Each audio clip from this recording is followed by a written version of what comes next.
Hey everyone, welcome back to the channel. Tonight I've got a collection of stories from the Am I the Bad Person subreddit that honestly made me question some things about people, but in the best possible way, I guess. These are the kinds of situations that make you grateful for your own relatively normal problems. Some of these people are dealing with family members who have absolutely no boundaries, friends who think generosity is a one-way street, and partners who seem to have missed the memo about basic human decency. If you're new here, my name is Vembo, and I gather and share Reddit stories from the internet every single evening. So if that sounds interesting to you, make sure to subscribe. Also, comment below what time you're watching the video. Anyway, grab whatever, get comfortable, and let's dive into some stories that will either make you feel better about your own life choices or give you some serious perspective on what real problems actually look like. Just a heads up, some of these situations are genuinely wild, so don't blame me if you find yourself wide awake again, because you can't believe what some people think is acceptable behaviour. Alright, let's jump right in with our first story. Am I the bad person for refusing to pick up my husband's affair partner's child? I've been married to David for 12 years, and we have an 8-year-old son together named Michael. About 3 years ago, I discovered that David had been having an affair with a coworker named Jessica for over a year. The affair resulted in Jessica getting pregnant and having a daughter who's now 2 years old. When I found out about the affair and the baby, I was devastated. David begged me not to leave him and promised he would end things with Jessica completely. He said the affair meant nothing and that he wanted to work on our marriage. After months of counselling, I decided to stay with David for the sake of our family, and because I still loved him, despite everything he had done. Part of staying together meant that David would need to be involved in his daughter's life and pay child support, which I understood and accepted. What I didn't expect was how complicated the logistics would become. Jessica works the same schedule as David at their company, and their daughter attends the same daycare as our son Michael. This means pick-up and drop-off times often overlap. About 6 months ago, Jessica approached me at the daycare and asked if I could start picking up her daughter, along with Michael, since we were going to the same place anyway. She explained that she and David often had to work late, and that having me pick up both kids would make everyone's life easier. She said it would only be temporary until she could figure out alternative arrangements. I was uncomfortable with the request, but David said it would help him maintain a better relationship with his daughter if she could spend more time at our house. He promised it would just be for a few weeks, and that Jessica would find other childcare solutions soon. Against my better judgment, I agreed to help out temporarily. Those few weeks turned into months. Jessica never found alternative childcare and began treating me like a free babysitting service. She would text me, asking if I could keep her daughter overnight when she had plans, or if I could pick her up early from daycare when Jessica wanted to go out with friends. The temporary arrangement became an expectation that I would always be available to help with her child. The breaking point came 2 weeks ago when Jessica texted me at work asking if I could pick up her daughter because she had decided to go to happy hour with co-workers. When I said I couldn't because I had my own plans, she got angry and said I was being unreasonable. She told me that since David was the father, I had a responsibility to help care for his daughter, just like I would care for any stepchild. I explained to Jessica that I never agreed to be a step-parent to her child, and that my only obligation was to my own son. I told her that while I didn't mind occasionally helping in genuine emergencies, I wasn't going to be her regular childcare solution. She accused me of punishing an innocent child because of issues between adults. David was upset when he found out about our conversation. He said I was being cold and that his daughter deserved to have a relationship with our family. He argued that since we had decided to stay married despite the affair, I needed to accept all the responsibilities that came with that decision, including helping care for his other child. I told David that I had already made enormous compromises by staying in our marriage after his betrayal. I said that I was willing to be polite to his daughter when she visited our home, but I wasn't going to become her primary caregiver or transportation service. I explained that Jessica needed to take responsibility for her own child's care and stop expecting me to fill in whenever it was convenient for her. The situation escalated when Jessica started dropping her daughter off at our house unannounced, claiming she had emergencies at work. She would leave the child with me for hours without asking permission first. When I confronted her about this behaviour, she said that David had told her it was okay and that I was just being difficult. Last week, I put my foot down completely. I told David that I would continue to pick up our son from daycare, but I would not be picking up Jessica's daughter anymore. If he wanted to maintain a relationship with his other child, he needed to figure out his own arrangements that didn't involve me providing free childcare services. David is furious and says I'm being vindictive and punishing him for his past mistakes. He claims that refusing to help with his daughter shows that I haven't really forgiven him for the affair. Jessica has been texting me constantly, saying that I'm being cruel to an innocent child and that any decent person would want to help. Some of our mutual friends think I'm being too harsh and that the child shouldn't suffer because of adult problems. They say that since I chose to stay in the marriage, I should accept the full reality of David's situation, including his responsibilities to his other child. Others support my position and say that Jessica is taking advantage of my kindness and that I have no obligation to provide childcare for the product of my husband's affair. I feel guilty when I see David's daughter at daycare pickup, but I also feel like I need to protect my own emotional well-being and establish clear boundaries. I never asked to be put in this situation, and I don't think it's fair for Jessica to expect me to solve her childcare problems just because she had a baby with my husband. That story is over. The absolute nerve of expecting the betrayed wife to become a free babysitting service for the affair baby is beyond comprehension. Jessica really thought she could have an affair with a married man, get pregnant, and then turn his wife into her personal childcare provider. David wanting to maintain a relationship with his daughter is understandable, but demanding wife become responsible that his for another woman's child after already staying through infidelity is asking way too much. Sometimes boundaries aren't cruel, they're necessary for survival. Moving on to our next story about family financial expectations that got completely out of hand. Am I the bad person for not paying for my mum's retirement? I'm 31 years old and have been working in tech for about 8 years. I've been fortunate to do well financially and have been able to save money, buy a house, and invest for my own retirement. My mum is 63 and has been hinting more and more frequently that she expects me to support her when she stops working. Growing up, my mum was never good with money. She would spend impulsively on things we didn't need while complaining that we couldn't afford basic necessities. She never contributed to a retirement account, despite having jobs that offered 401k matching. Instead, she would spend her entire paycheck each month on shopping, dining out, and various hobbies that she would abandon after a few weeks. Throughout my 20s, my mum would occasionally ask me for money to help with bills or unexpected expenses. I usually helped because I felt guilty about her financial struggles and wanted to make sure she was okay.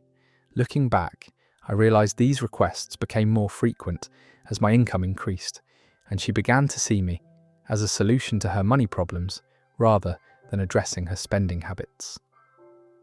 Last year, my mum started making comments about how successful I had become and how proud she was that I would be able to take care of her in her old age. She would joke about moving in with me when she retired and talk about all the things we could do together when she didn't have to work anymore. At first, I thought she was just being optimistic about spending more time together, but I gradually realised she was serious about expecting me to fund her retirement. 3 months ago, my mum sat me down for what she called an important conversation about our future. She explained that she had never been able to save much money because she had been focused on raising me as a single mother. She said that all her sacrifices had been investments in my success, and that now it was time for me to return the favour by taking care of her financially. She presented me with a budget showing how much money she would need each month to maintain her current lifestyle without working. The amount was significant, nearly $3,000 per month to cover her rent, car payment, credit card bills, and various other expenses. She said she had calculated that I could easily afford this amount based on my salary, and that it was the least I could do after everything she had done for me. I was shocked by her assumption that I would automatically agree to this arrangement.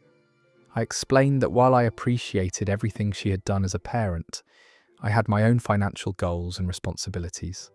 I told her that I was saving for my own retirement, potentially buying a larger house, and maybe starting a family someday. I said that committing to $3,000 per month for potentially decades would completely derail my financial plans.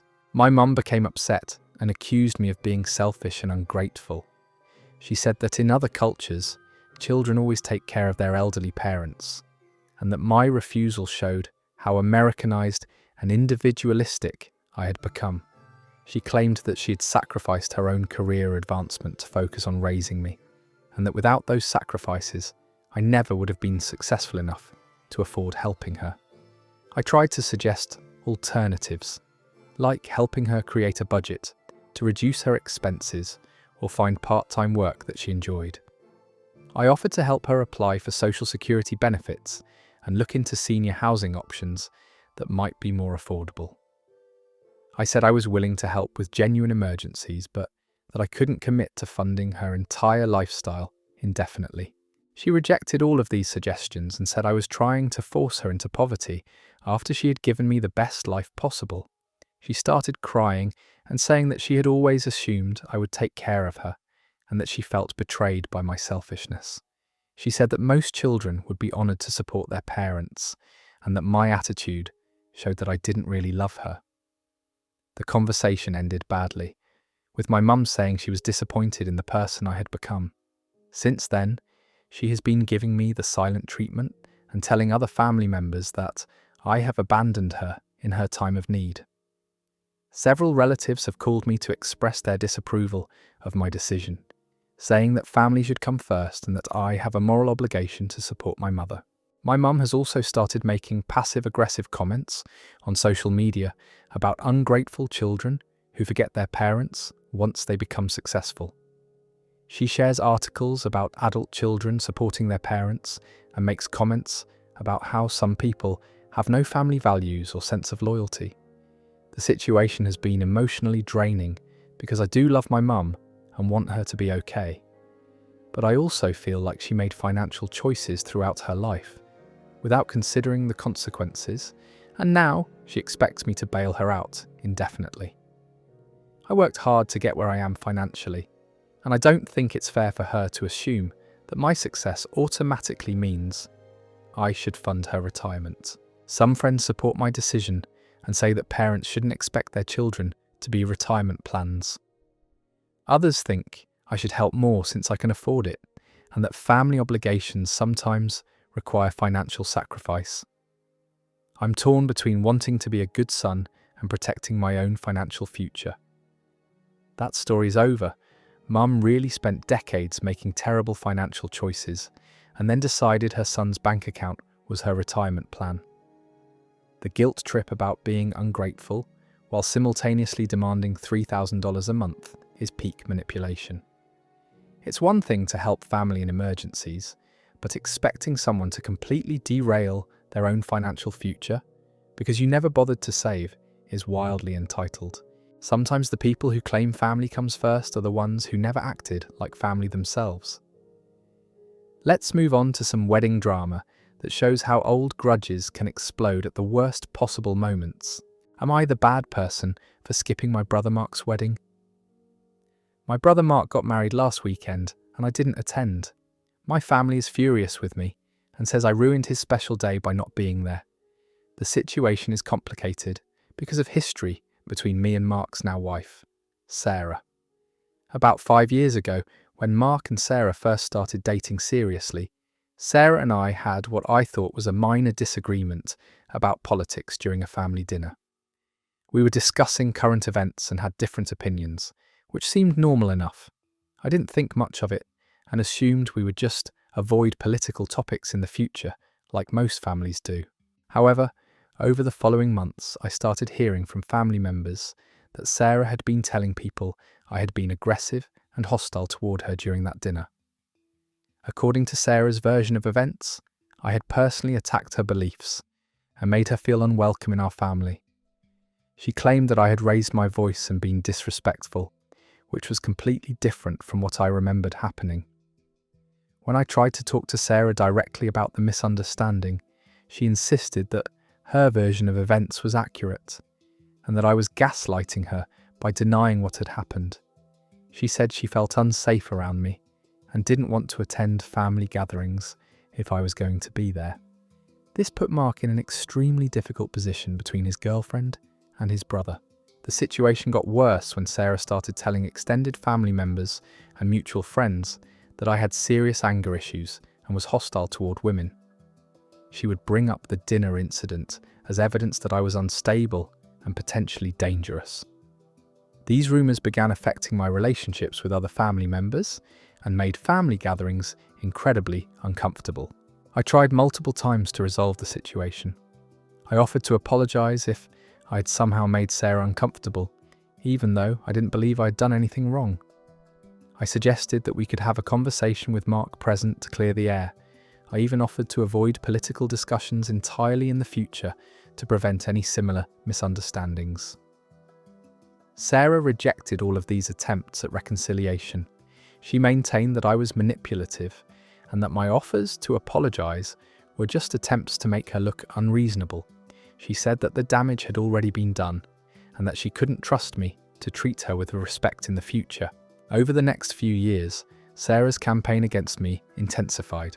She would make comments about my character to anyone who would listen, always framing herself as the victim of my supposed aggression. She convinced several family members that I had a pattern of inappropriate behaviour toward women, despite the fact that no one else had ever made such complaints about me. The situation reached a breaking point when Sarah told my cousin's wife that I had made inappropriate comments about her appearance at a family barbecue. This was completely fabricated, but Sarah presented it as further evidence of my problematic behaviour. When my cousin confronted me about this alleged incident, I realised that Sarah was actively inventing stories to damage my reputation. I brought this pattern of false accusations to Mark's attention and asked him to address Sarah's behaviour. I showed him examples of things she had said about me that were demonstrably untrue, and explained how her lies were affecting my relationships with other family members. I asked him to either get Sarah to stop spreading rumours or to acknowledge publicly that her claims were false. Mark was torn between defending his relationship and acknowledging that his girlfriend was lying about his brother. He said he believed that Sarah genuinely felt threatened by me, even if her perceptions weren't accurate. He asked me to just avoid her at family events and to give him time to work on the situation privately. This compromise didn't work because Sarah continued spreading rumours and making family gatherings impossible. She would make subtle digs at me in front of others and then act innocent when I tried to defend myself. She had successfully poisoned several family relationships and made it clear that she intended to continue her campaign until I was completely ostracised. When Mark proposed to Sarah 2 years ago, I hoped that marriage might help her feel more secure and end her hostility toward me. Instead, she seemed to view the engagement as validation that the family had chosen her over me. She became even more bold in her accusations and started demanding that I not be included in wedding planning activities. As the wedding approached, it became clear that my presence would create drama and potentially ruin Mark's special day. Sarah had made it known that she would be uncomfortable with me there, and several family members had taken her side over the years. Mark asked me privately if I would consider not attending to keep the peace. I was hurt that my own brother was essentially uninviting me from his wedding to appease his fiancée's lies, but I also didn't want to cause problems on what should have been a happy day for him. I told Mark that I wouldn't attend the wedding if that's what he wanted, but that I was deeply disappointed in how the situation had been handled. The wedding happened last weekend without me. According to family members who attended, Sarah made several comments during her speech about being grateful for a family that supported her and protected her from toxic people. My absence was noted by many guests, and my parents had to explain why their son wasn't at his brother's wedding. Now my family's angry with me for missing the wedding and says that I should have been the bigger person and attended despite the conflict with Sarah. They say that weddings are about family coming together and that I was selfish for making the day about my personal problems with the bride. They claim that my absence overshadowed what should have been a celebration and that Mark is heartbroken about his brother not being there. I feel like I was put in an impossible situation where attending would have caused drama and not attending also caused drama. I'm frustrated that my family seems to blame me for the conflict when I was the one being lied about for years. I tried multiple times to resolve the situation peacefully, but Sarah was determined to make me the villain regardless of what I did. That story is over. Sarah really spent 5 years running a smear campaign against her boyfriend's brother and then acted shocked when he didn't want to celebrate her wedding. The fact that she made comments about toxic people during her speech while he wasn't even there shows exactly who the real problem was all along. Mark chose to marry someone who systematically destroyed his relationship with his brother rather than addressing her lies, and now everyone's acting surprised that there are consequences. Sometimes the person who demands you be the bigger person is the one who should be looking in a mirror. Now let's talk about a roommate situation that perfectly captures why living with other people can be absolutely maddening. Am I the bad person for asking my roommate Tyler to stop using my dishes? I live with my roommate Tyler in a 2-bedroom apartment that we've been sharing for about 8 months. When we first moved in together, we agreed to split common expenses and keep our personal belongings separate. But we said we'd be flexible about sharing kitchen items when needed. For the first few months, this arrangement worked fine. Tyler would occasionally use one of my plates or bowls, and I'd sometimes grab one of his mugs for coffee. We were both pretty good about cleaning up after ourselves and putting things back where they belonged. I thought we had a good system going. The problem started about 4 months ago when Tyler began using my dishes more frequently. Instead of occasionally borrowing a plate, he was using my entire dish set for every meal. I noticed that my plates, bowls and cups were always dirty in the sink or sitting on his desk in his room. Meanwhile, his own dishes remained clean and unused in the cabinet. At first I didn't say anything because I figured he was just going through a busy period at work and would go back to using his own stuff once things calmed down. I started washing my dishes more frequently, just so I'd have clean ones available when I needed them. I thought maybe if I was patient, the situation would resolve itself naturally. But Tyler's dish usage only got worse. He started leaving my plates and bowls in his room for days at a time, often with food still on them. I'd find my favourite coffee mug on his nightstand with mouldy coffee residue, or discover my good plates under his bed with dried pasta sauce crusted on them. The smell coming from his room was getting pretty gross. When I'd ask Tyler about returning my dishes, he'd always say he forgot or that he'd get to it later. He seemed genuinely apologetic, but nothing ever changed. I'd retrieve my dishes from his room and wash them, only to find them missing again the next day. It felt like I was constantly hunting down my own belongings just to eat a meal. The breaking point came 2 weeks ago when I went to make breakfast and realised that Tyler had taken literally every single dish I owned. Every plate, bowl, cup, and piece of silverware was either dirty in the sink or missing somewhere in his room. I had to eat cereal out of a measuring cup because there was nothing else available. I knocked on Tyler's door and found my dishes scattered around his room in various states of decay. There were plates with mouldy food under his bed, bowls with weeks-old cereal dried to the bottom, and my nice wine glasses being used as water cups on his windowsill. Some of my dishes had developed stains that looked permanent, and my favourite mug had a crack in it. I told Tyler that this had gone too far and that I needed him to stop using my dishes entirely. I explained that I'd been patient for months, but that finding my belongings mouldy and damaged in his room was unacceptable. I said he needed to stick to using his own dishes from now on and return everything of mine that was currently in his possession. Tyler seemed surprised by my reaction and said he didn't realize it had been such a big problem. He apologized and promised to be more careful about cleaning my dishes and returning them promptly. He said he'd been stressed about work and hadn't been paying attention to how long he was keeping my stuff. I told Tyler that I appreciated the apology, but that I didn't want him using my dishes anymore at all. I explained that I'd given him plenty of chances to be more responsible, and that I was tired of constantly retrieving my belongings from his room. I said he had his own complete dish set, and there was no reason he couldn't use those instead. Tyler got defensive and said I was being unreasonable and controlling. He pointed out that we were roommates and that sharing kitchen items was normal. He said that demanding he never touch my dishes was petty and would make living together awkward. He accused me of being uptight and said that a few dirty dishes weren't worth damaging our roommate relationship.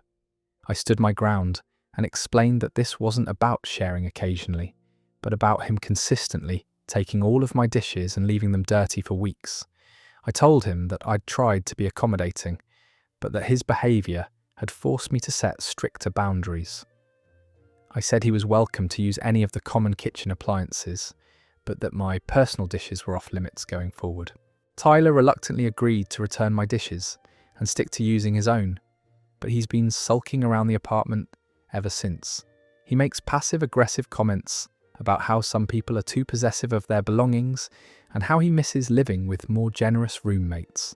He's also stopped participating in other shared activities, like watching movies together or splitting grocery costs for common items. Some of our mutual friends think I overreacted, and that asking a roommate to never use your dishes is extreme. They say that Tyler was probably just going through a stressful time, and that I should have been more understanding. Others support my decision and say that leaving dishes mouldy for weeks crosses a line regardless of stress levels. The apartment dynamic has been tense for the past 2 weeks, and I'm starting to wonder if I should have handled the situation differently. Maybe I could have given Tyler one more chance with clearer expectations instead of implementing a complete ban on using my dishes. But I'm also frustrated that it took months of patience and multiple conversations to get to this point. That story's over. Tyler really turned his roommate's entire dish collection into a personal hoarding experiment and then got mad when called out on it. Finding mouldy plates under someone's bed isn't a roommate situation. It's a health hazard. The passive-aggressive sulking after being asked to use his own dishes that he already owned is just the cherry on top of this disaster sundae. Sometimes setting boundaries feels mean, but when someone can't respect basic cleanliness standards, you have to protect your stuff and your sanity. Let's dive into a family babysitting situation that shows how some people confuse being related with being on call 24/7. Am I the bad person for naughty-sitting my sister's kids? My sister Jessica has 3 children, ages 4, 7, and 9. She's a single mum who works full-time, and I completely understand that childcare is expensive and logistics can be challenging. Over the past 2 years, I've helped her out quite a bit with watching the kids when she needed it. The arrangement started pretty casually about 2 years ago when Jessica had a work emergency and her regular babysitter cancelled last minute. She called me panicking and asked if I could watch the kids for a few hours. I didn't have any plans that evening, so I agreed to help out. The kids were well behaved and it seemed like a one-time favour. After that, Jessica, emergency initial, started reaching out maybe once or twice a month when her childcare fell through or when she had work obligations outside normal hours. I was usually available and didn't mind helping since it was occasional and the kids are generally good. I work from home with flexible hours, so it was easier for me to accommodate than it might be for other people. Gradually, Jessica's requests became more frequent and less related to actual emergencies. She'd ask me to watch the kids so she could go grocery shopping alone or run errands without having to drag them along. She'd also request babysitting when she wanted to go out with friends or have date nights. I usually said yes because I wanted to be supportive and the requests still seemed reasonable. About 6 months ago, Jessica started making assumptions about my availability instead of asking politely. She'd text me things like, "I'm dropping the kids off at 3 tomorrow for my hair appointment," or "Can you pick up Emma from soccer practice on Thursday?" Or she'd phrase these as statements rather than requests, as if my schedule automatically revolved around her needs. When I occasionally said I couldn't help because I had other commitments, Jessica would get frustrated and make comments about how I didn't understand how hard it was to be a single mother. She'd point out that I didn't have kids of my own and therefore had more free time to help family members who were struggling. The situation reached a breaking point 3 weeks ago when Jessica called me on a Friday afternoon and told me she needed me to watch the kids that weekend because she wanted to go on a spontaneous trip with her new boyfriend. She said she'd already made the plans and booked the hotel, and that she was counting on me to cover childcare. I told Jessica that I couldn't watch the kids that weekend because I had already made plans to visit my college roommate, who was in town for just a few days. Jessica got angry and said that my social life wasn't as important as her need for childcare support. She said that family should come first and that I was being selfish by prioritizing my own plans. I explained that I would have been happy to help if she had asked in advance, but that I couldn't cancel my existing commitments on such short notice. Jessica said that emergencies don't always give advance warning, and that I should be more flexible when family members needed support.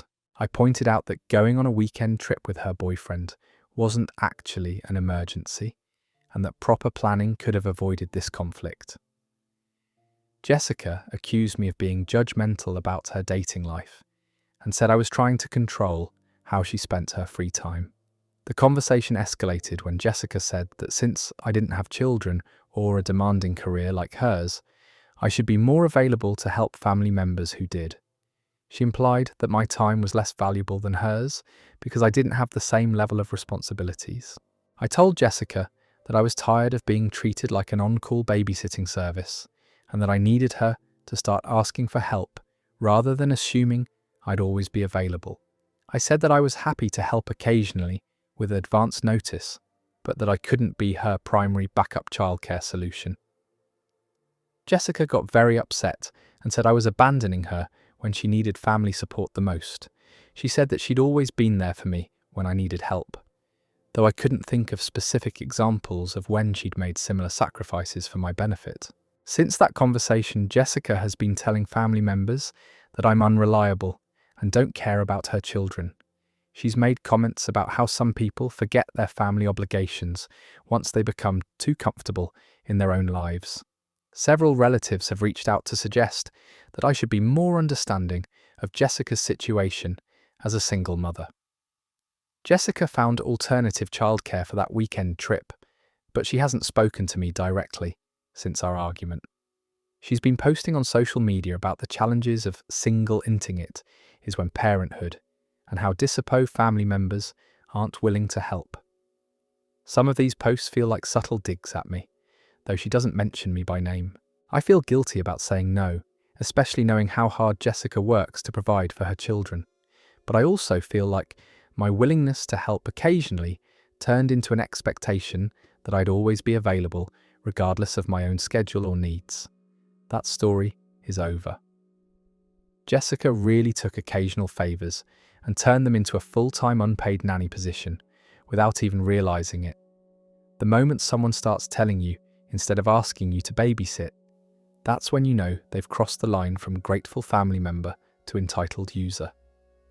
Demanding someone cancel their own plans for a non-emergency trip with a boyfriend is peak selfishness, disguised as single mum struggles. Moving into a story about gift giving that shows how some people think presents come with invisible strings attached. Am I the bad person for selling the car my parents gave me? My parents bought me a used Honda Civic for my 21st birthday about 3 years ago.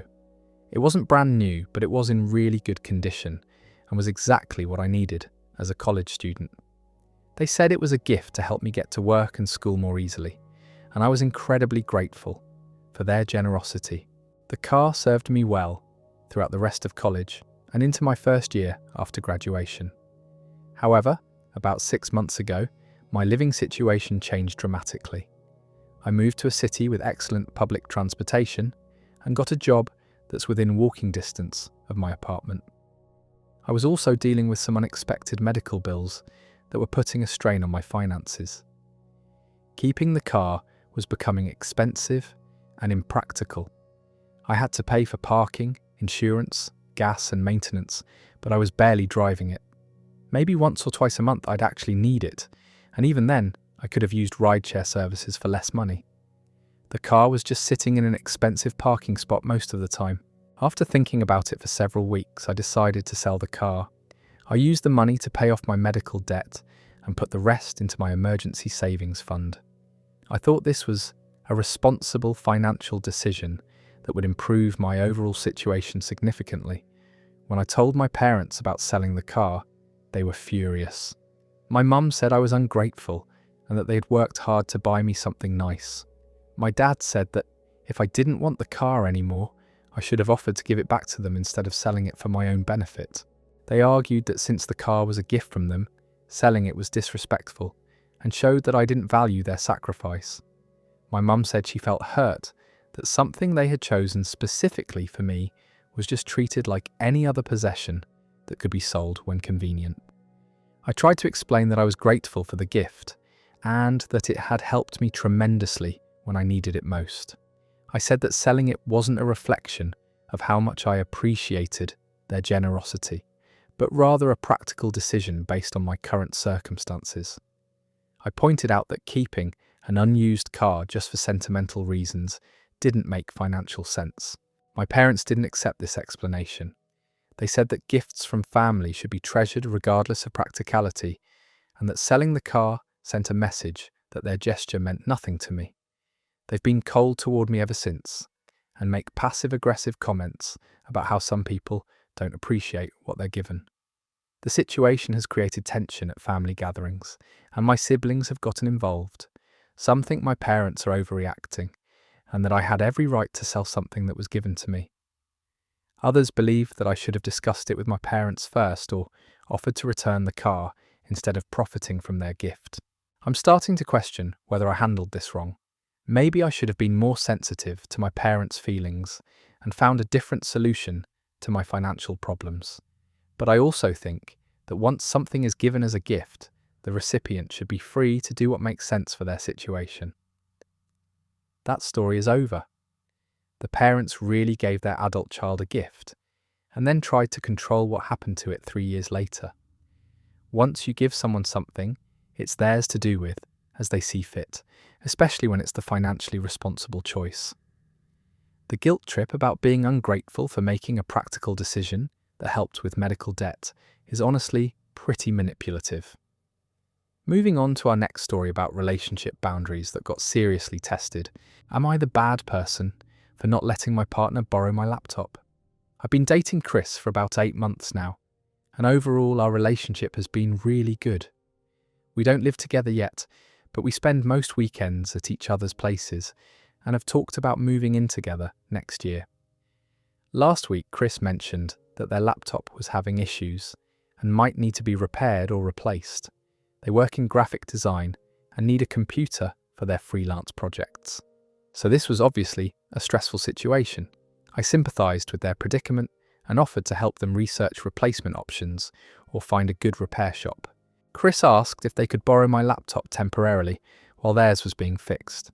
They said it would probably only be for a few days, maybe a week at most.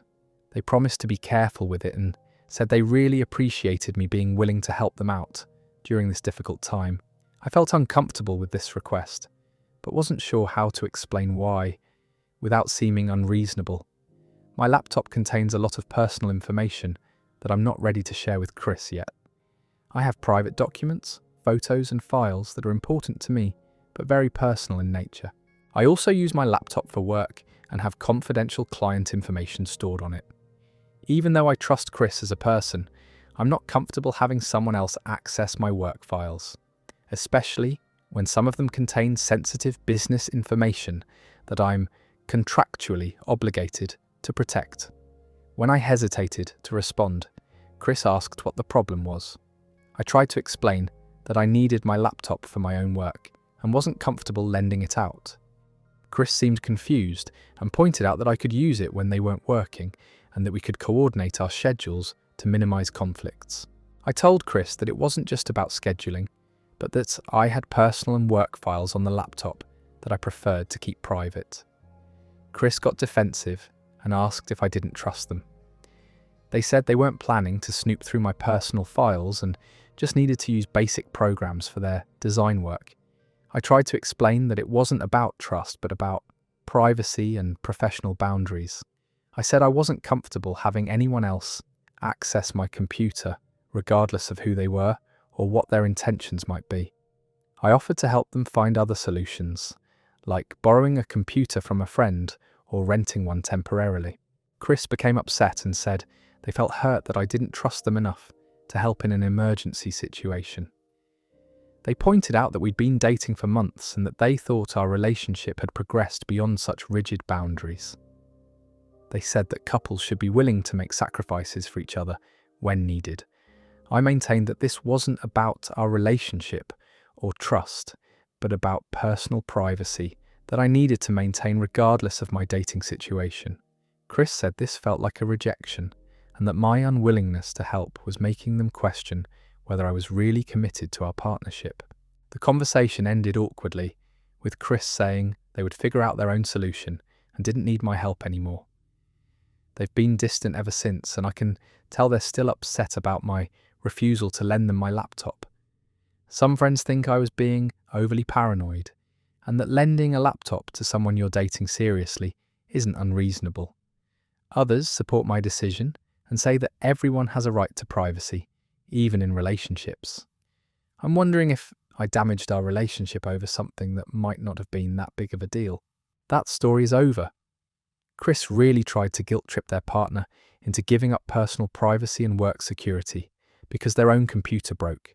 Expecting someone to hand over access to confidential client files and personal documents after 8 months of dating shows a serious lack of understanding about professional boundaries.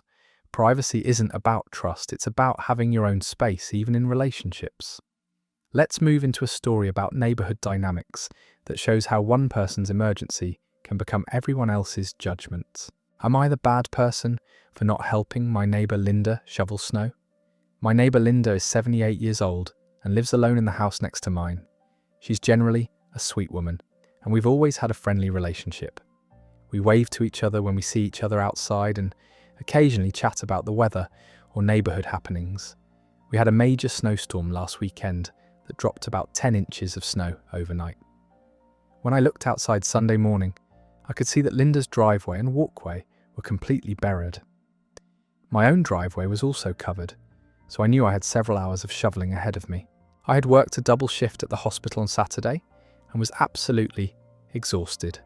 I'm a nurse and we'd been dealing with an unusually busy weekend with multiple emergency cases.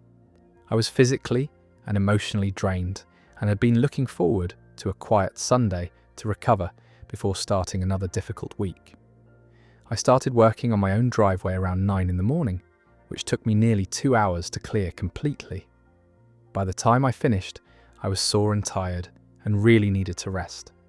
I could see Linda looking out her window occasionally, and I knew she was probably hoping someone would help her with her snow removal.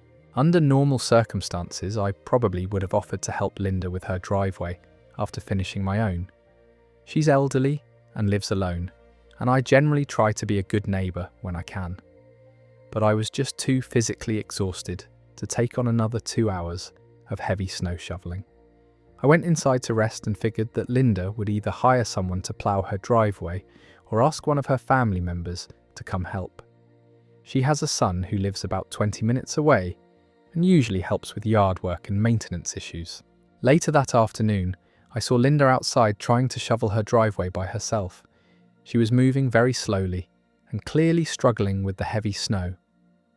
I felt guilty watching her work so hard, but I was still recovering from my exhausting work weekend and didn't feel physically capable of helping.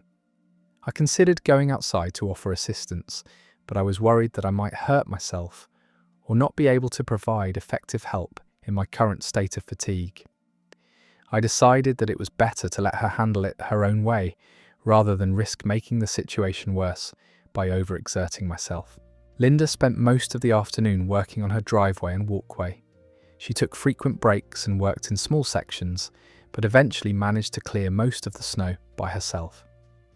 I was impressed by her determination, but I still felt bad about not offering to help. The next day I ran into another neighbour, Bob, who mentioned that several people on the street had noticed Linda struggling with the snow removal by herself. Bob said that he would have helped, but he was out of town, visiting his daughter. He seemed surprised that I hadn't offered to assist Linda, given that I was home and physically capable. Word got around the neighbourhood that Linda had been forced to shovel her own driveway, while her younger, stronger neighbour watched from inside. Several people made comments about community responsibility and looking out for elderly neighbours. I started feeling like I was being judged for not helping someone who clearly needed assistance. Linda herself hasn't said anything directly to me about the situation, but our interactions have been more polite and distant since the snowstorm. She still waves when she sees me, but doesn't stop to chat like she used to. I can tell that she was hurt by my lack of assistance during a difficult situation. I'm torn about whether I made the right decision. On one hand, I was genuinely exhausted from work and needed to take care of my own physical well-being. On the other hand, Linda is elderly and was clearly struggling with a task that would have been much easier for me to handle. Some people think that being tired from work isn't an excuse for not helping an elderly neighbour in need. Others understand that healthcare workers are often pushed to their limits and need to prioritise their own rest and recovery. I'm not sure if I was being selfish or just realistic about my own limitations. That story is over. This one's honestly tough because both sides make sense. Linda genuinely needed help, and it's natural for neighbours to step up for elderly residents during emergencies. But expecting someone who just worked a double shift at a hospital to immediately tackle hours more of physical labour isn't entirely fair either. Sometimes self-care isn't selfish, it's necessary for being able to help people long term. Now let's dive into a money situation that shows how different people view financial boundaries in relationships. Am I the bad person for not splitting my bonus with my girlfriend Chloe? I've been dating Chloe for about a year and 3 months now.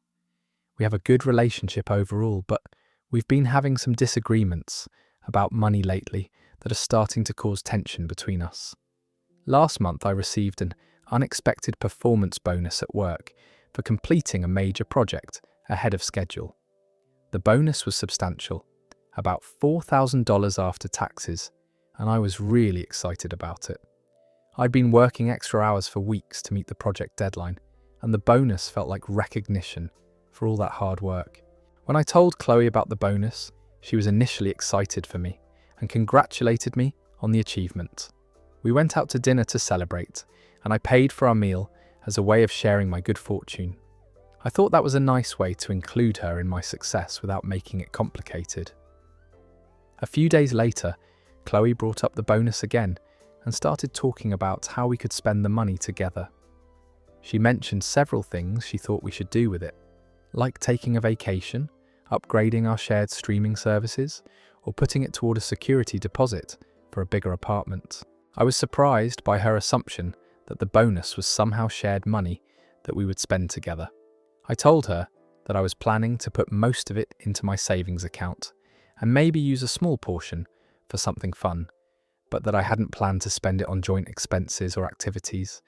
Chloe seemed hurt and confused by my response. She said that since we were in a serious relationship, my financial success should benefit both of us. She pointed out that she had supported me emotionally during the stressful weeks when I was working extra hours on the project, and that she deserved to share in the rewards. I tried to explain that while I appreciated her emotional support, the bonus was compensation for my specific work contributions and should remain my individual money. I said that I was happy to continue splitting our usual shared expenses fairly, but that unexpected income like bonuses should stay separate. Chloe got upset and said that my attitude showed I wasn't thinking about our future together. She argued that couples in committed relationships should view financial windfalls as opportunities to build their shared life, rather than maintaining strict individual ownership of everything. She brought up examples of things she thought we needed as a couple, like better furniture for my apartment, where she spends most of her time, or a joint vacation that would strengthen our relationship. She said that my reluctance to invest in our future made her question whether I was truly committed to the relationship. I maintained that being committed to someone doesn't mean automatically pooling all financial resources, especially when we're not married or living together officially. I pointed out that Chloe has her own income and savings, and that she's never offered to share her money with me when she's gotten raises or tax refunds. This comparison made Chloe even more upset. She said that her income was lower than mine, and that she couldn't afford to be as generous as she wanted to be. She argued that since I made more money, I had a responsibility to use windfalls like bonuses to benefit both of us rather than just hoarding the money for myself. The argument escalated when Chloe accused me of being selfish and short-sighted. She said that investing in our relationship should be a priority, and that my unwillingness to share the bonus showed that I didn't see a long-term future with her. She claimed that most boyfriends would want to use unexpected money to make their girlfriend happy. I told Chloe that I do see a future with her, but that financial boundaries are important regardless of relationship status. I explained that maintaining some individual financial independence was healthy and didn't reflect negatively on my feelings for her. We haven't fully resolved this disagreement, and Chloe has been bringing it up regularly in different contexts. She'll make comments about how nice it would be to take a trip together if only we had the money, or mention things she wishes we could afford as a couple.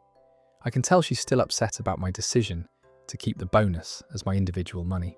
Some friends think Chloe has a point about sharing financial good fortune in serious relationships. Others believe that unmarried couples should maintain separate finances, and that expecting to share bonuses is presumptuous. I'm starting to wonder if this disagreement reflects deeper incompatibilities about money and relationship expectations. That story is over. Chloe really heard about someone else's work bonus and immediately started making spending plans, like it was joint money. The emotional labour argument is pretty weak when she's basically demanding payment for being a supportive girlfriend. Expecting someone to fund vacations and furniture upgrades with their individual work performance bonus after barely a year of dating shows some serious entitlement issues about other people's money. Moving on to a family dinner situation that perfectly captures why dietary accommodations can become such a minefield. Am I the bad person for bringing my own food to family dinner? My family has these big Sunday dinners every few weeks where everyone gathers at my parents' house. It's usually a nice time to catch up with everyone, but there's been an ongoing issue that's been bothering me for months. I have several dietary restrictions due to medical conditions. I can't eat gluten, dairy, or most processed foods without getting really sick. I've explained this to my family multiple times and even brought documentation from my doctor to show them it's not just a preference or trend diet. The problem is that my family never accommodates my dietary needs when planning these dinners. Every single time, the entire meal consists of things I can't eat. Pasta dishes loaded with cheese, bread rolls, casseroles with cream-based sauces, desserts that are obviously off limits.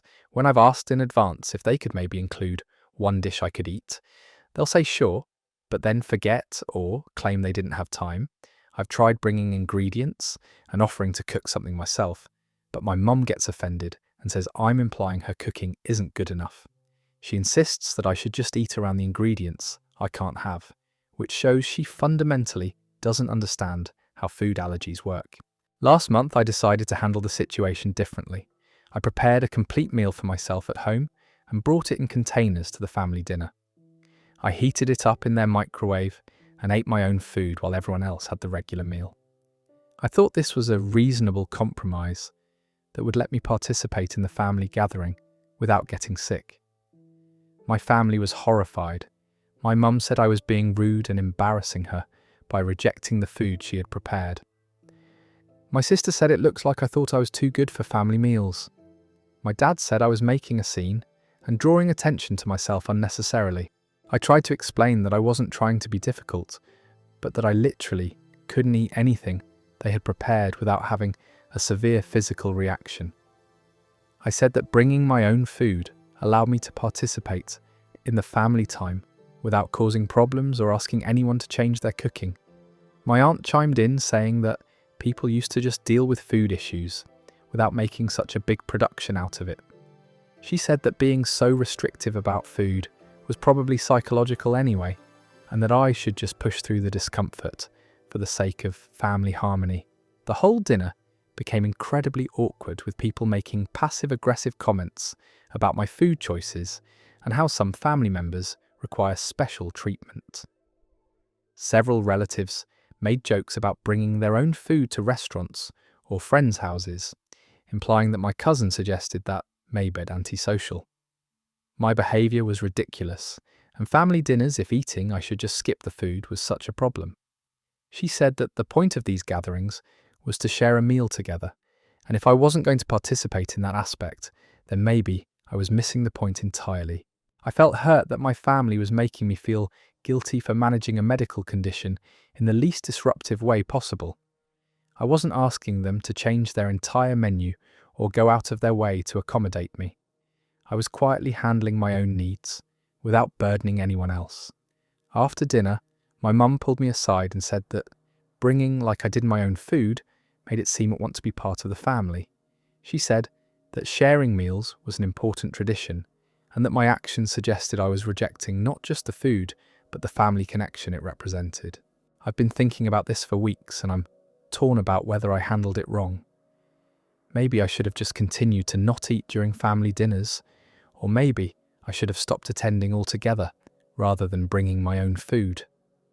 Some friends think my family's being unreasonable, and that bringing my own food was a perfectly practical solution. Others think that family gatherings have certain unspoken rules about participation, and that I was inadvertently being disrespectful by not eating what was provided. The next family dinner is coming up in 2 weeks, and I'm not sure what to do.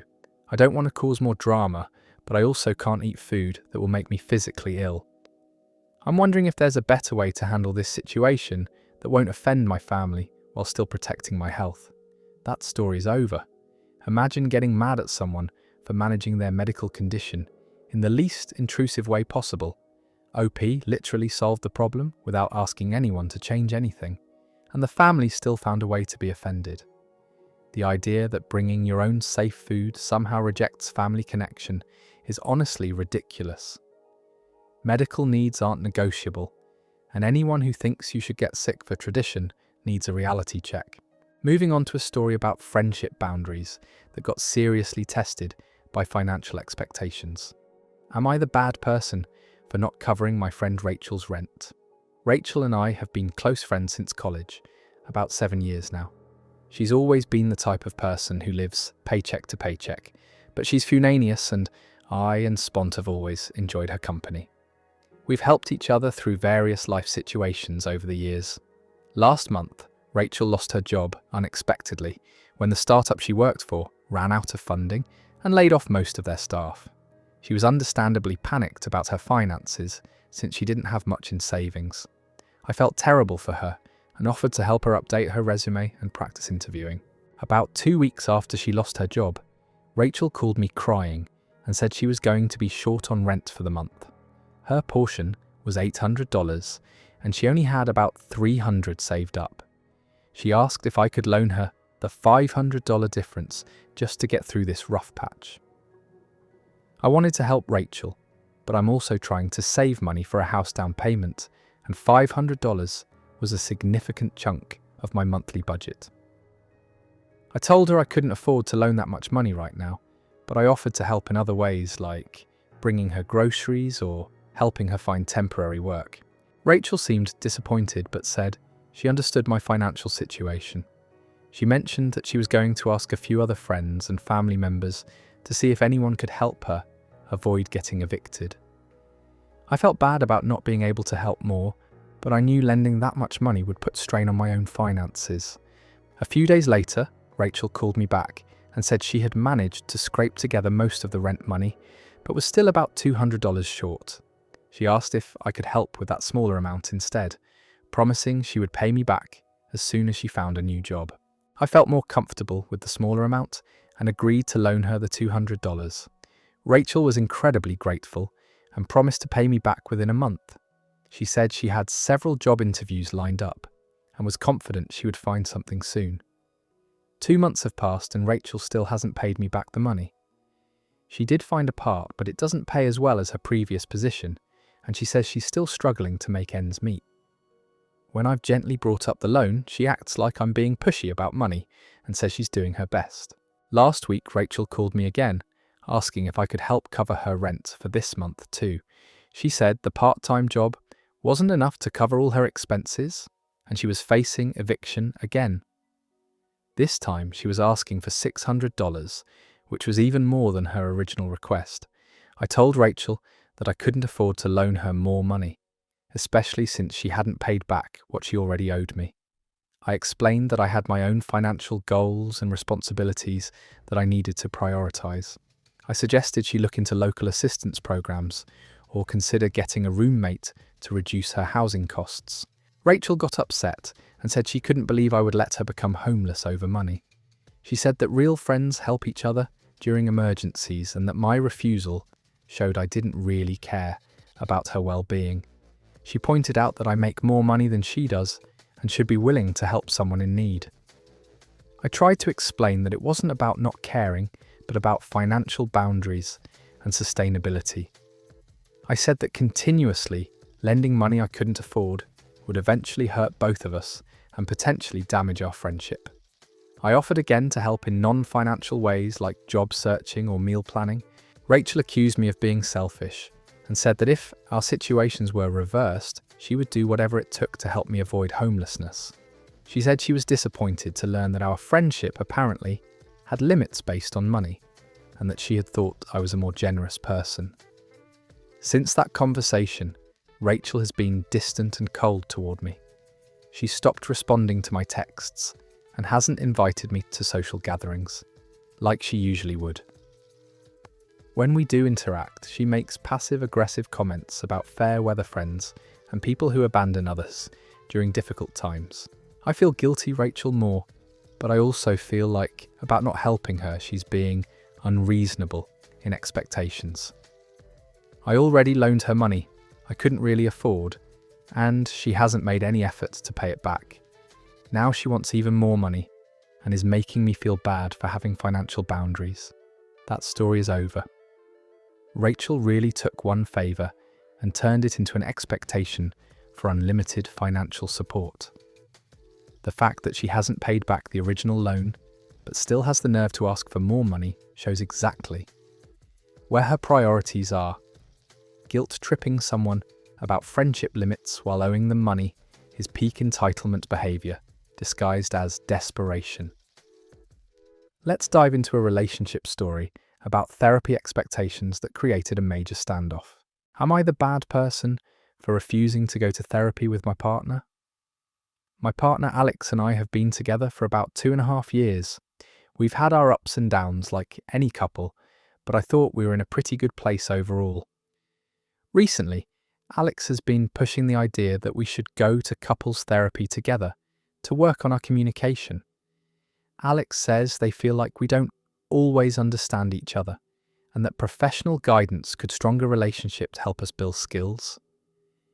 They've been reading of articles about couples therapy and seem convinced that it's something all serious relationships should do, not just ones that are in crisis.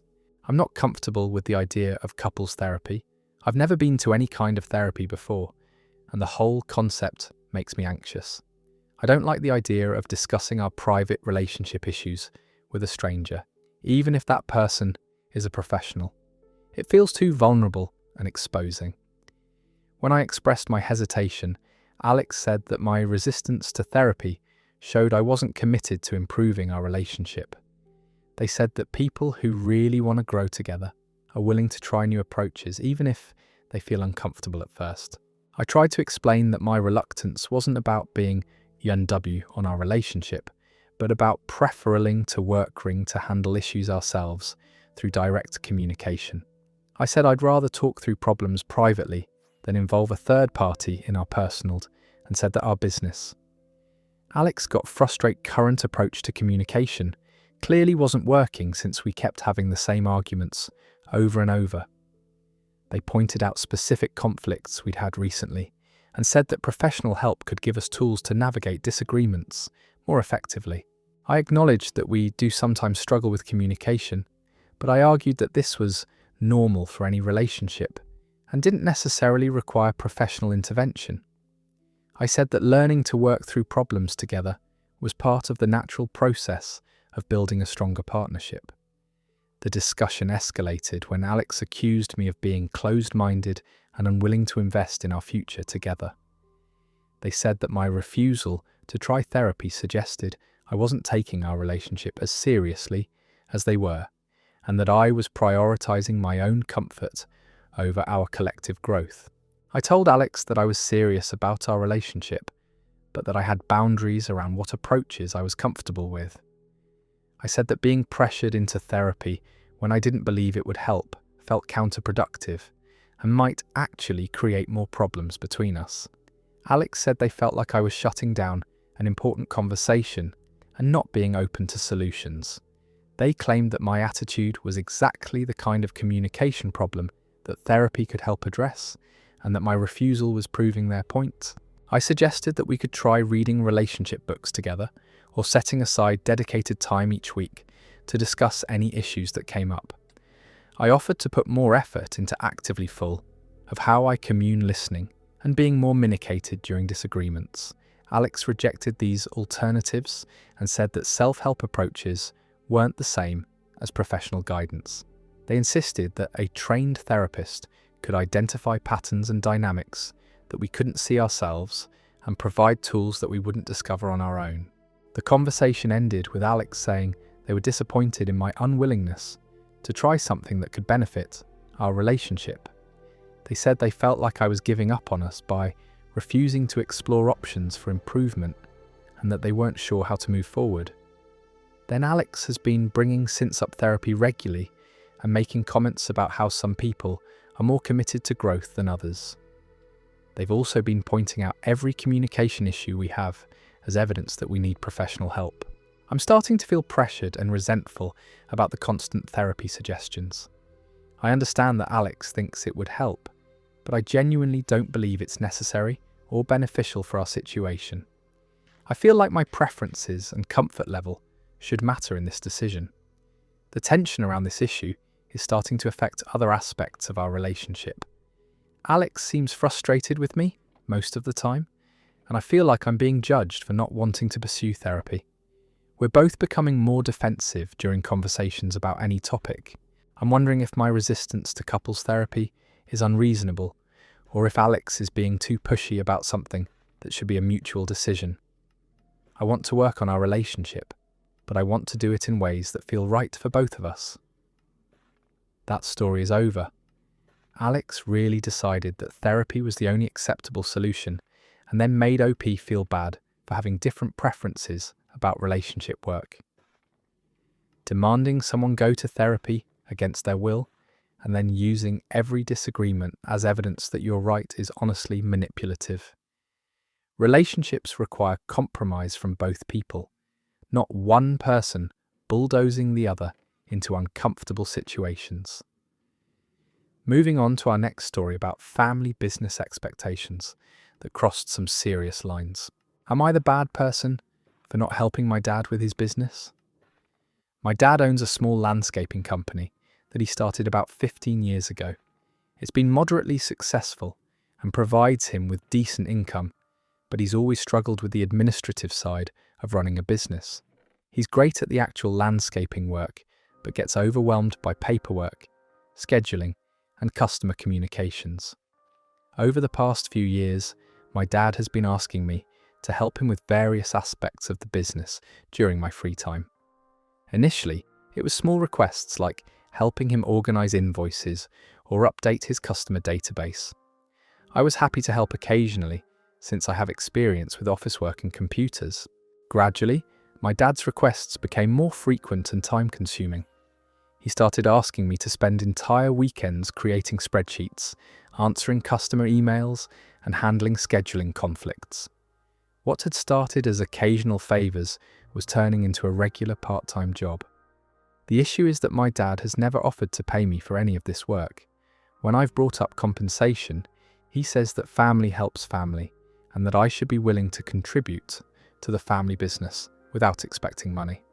He points out that the business success benefits everyone in the family indirectly. I have my own full-time job and limited free time on weekends. Spending entire Saturdays doing unpaid administrative work for my dad's business means I can't take care of my own responsibilities or have any personal time. I've been getting burned out trying to balance my regular job with his increasing demands for help. Last month, my dad asked if I could start coming in every Saturday to help with the business operations. He said he was considering expanding the company, but needed reliable help with the office work to make it feasible. He presented this as an exciting opportunity for me to be more involved in the family business. I told my dad that I couldn't commit to every Saturday, especially my time. I explained that I had my without being paid for own career goals and personal commitments that required my attention on weekends. I said I was still willing to help occasionally, but not on a regular weekly schedule. My dad got upset and said I was being selfish and ungrateful. He said that everything he had worked for was ultimately for the benefit of his family and that I should want to contribute to that success.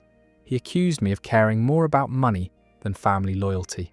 I tried to explain that it wasn't about not wanting to help, but about having boundaries around my time and energy. I said that expecting someone to work for free every week, even a family member, wasn't reasonable or sustainable. I suggested that if he needed regular help, he should hire an actual employee. My dad said that hiring someone would be too expensive and that he had been counting on me to help make the business expansion possible. He said that my refusal was essentially sabotaging his plans and preventing him from achieving his goals. The conversation got heated when my dad said he would forward everything he had provided for me growing up. He said that helping with the business was the least I could do to repay him for raising me and supporting me feel guilty for not wanting to sacrifice through college. He made me my weekends for his success. I told my dad that being a good parent was his responsibility, not something I needed to repay through free labour. I said that I appreciated everything he had done for me, but that didn't create an obligation to work for his business without compensation. My dad accused me of being entitled and said that I had clearly learned the wrong values somewhere along the way. He said that in his day, children respected their parents and were willing to make sacrifices for family success. He made comments about how disappointed he was in my attitude. Since that conversation, my dad has been cold toward me and makes passive-aggressive comments about unreliable family members. He's also been telling other relatives that I refuse to help with the family business, painting me as selfish and ungrateful. I ting my dad, but I also feel bad about his expectations are unreasonable. I'm willing to help occasionally, but committing to free labour every weekend feels like exploitation, even if it's coming from family. That story is over. Dad really thought raising his child created a lifetime debt that could be paid off through free weekend labour. The expansion plans being dependent on unpaid family work shows this was never a sustainable business model anyway.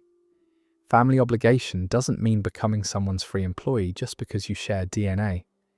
Let's move into a story about travel expectations that show just how differently people view friendship responsibilities. Am I the bad person for not attending my cousin Liam's baby shower? My cousin Liam and his wife announced they were having their first baby earlier this year. I was happy for them and sent congratulations when the news would they share the family. Liam and I have always had a decent relationship, though we're not super close since we live in different states. About 2 months ago, I received an invitation to their baby shower. The event was being held in their hometown, which is about a 6-hour drive from where I live. The invitation was nice and I could tell they had put effort into planning a special celebration. The problem was the timing and logistics. The baby shower was scheduled for a Saturday afternoon, which meant I would need to drive down Friday evening and stay overnight somewhere, then drive back Sunday. Hotel costs in their area are pretty expensive, especially during wedding season when this was taking place.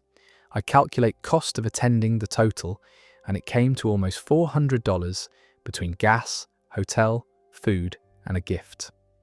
This was more than I could comfortably afford, especially since I had just paid for some unexpected car repairs the month before.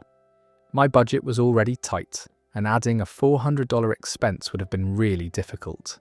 I called Liam to explain that I wouldn't be able to make it to the baby shower due to financial and logistical constraints. I apologised for not being there and offered to send a gift or arrange to visit them after the baby was born, when it might be more convenient for everyone. Liam seemed disappointed but said he understood that the distance made it challenging. I thought that was the end of it and felt good about handling the situation honestly and directly. A few weeks later, I found out through other family members that Liam had been telling people I didn't care come to his baby shower. According to relatives who talked to him, he was saying that I had made excuses about money, but that if I really wanted to be there, I would have found a way. Liam apparently told several family members that my absence showed I wasn't interested in being part of his growing family, and that he was hurt by my lack of support during this important time. He said he had expected better from family members and was disappointed in my priorities. When I heard about these comments, I was frustrated because I felt like I had been honest about my limitations and respectful in declining the invitation. I hadn't made up fake excuses or been dismissive about the event. I'd simply acknowledged that I couldn't afford to attend. I reached out to Liam directly to address what I had heard. I explained that my decision not to attend wasn't about not caring, but about genuine financial constraints that I couldn't ignore. I said I was hurt that he had interpreted my honesty as lack of interest in his family. Liam got defensive and said that family should make sacrifice showers. He said that forfeits for important events like baby $100 wasn't that much money for something as significant as celebrating his first child, and that my unwillingness to spend it showed where his importance ranked in my life. I tried to explain that $400 was actually a significant amount of money for me, especially for a single event. I said that just because an expense might seem manageable to some people didn't mean it was reasonable for everyone's financial situation. Liam said that if I had really wanted to be there, I could have found ways to reduce the cost, like staying with family friends or carpooling with other relatives. He said that my failure to explore a genuine effort to attend alternatives showed that I hadn't made it. I pointed out that I hadn't been offered any of these alternatives when I received the invitation, and that it wasn't my responsibility to coordinate carpools or find free lodging for an event I was invited to. I said that expecting guests to go to extraordinary lengths to attend was unreasonable.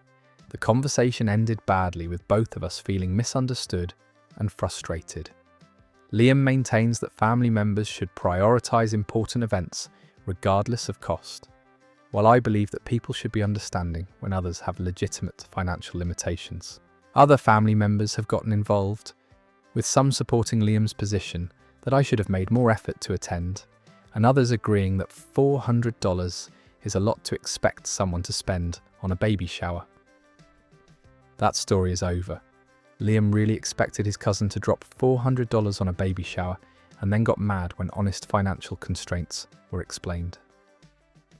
The behind-the-back complaints about not caring enough are especially petty when OP was upfront about the situation from the beginning.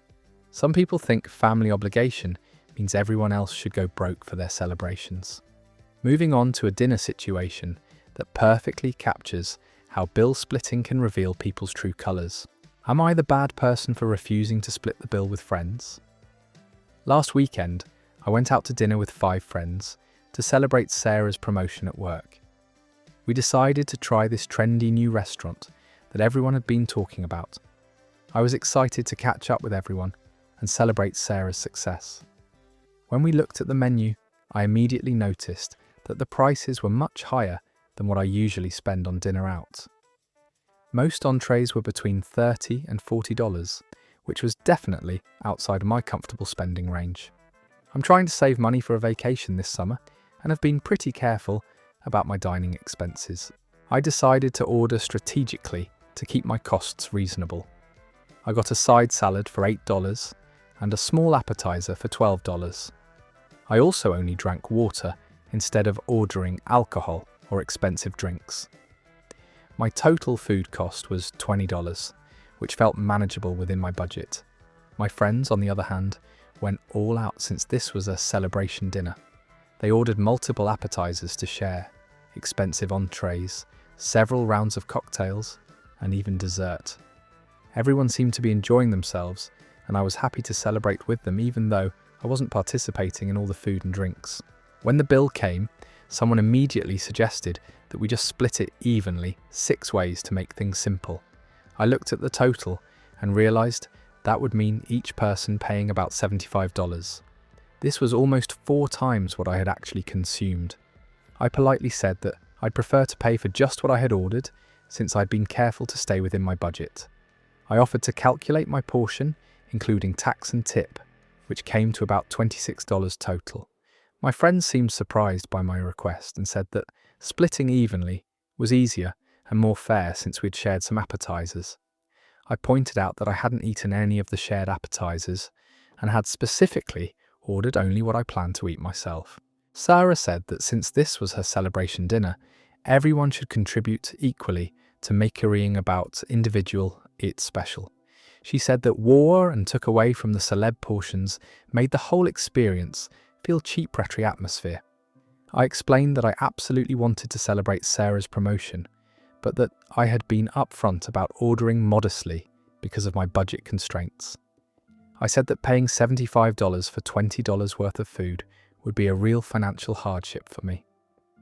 One of my friends suggested that I should have spoken up earlier if money was an issue, and that it was awkward to bring up payment concerns after everyone had already ordered.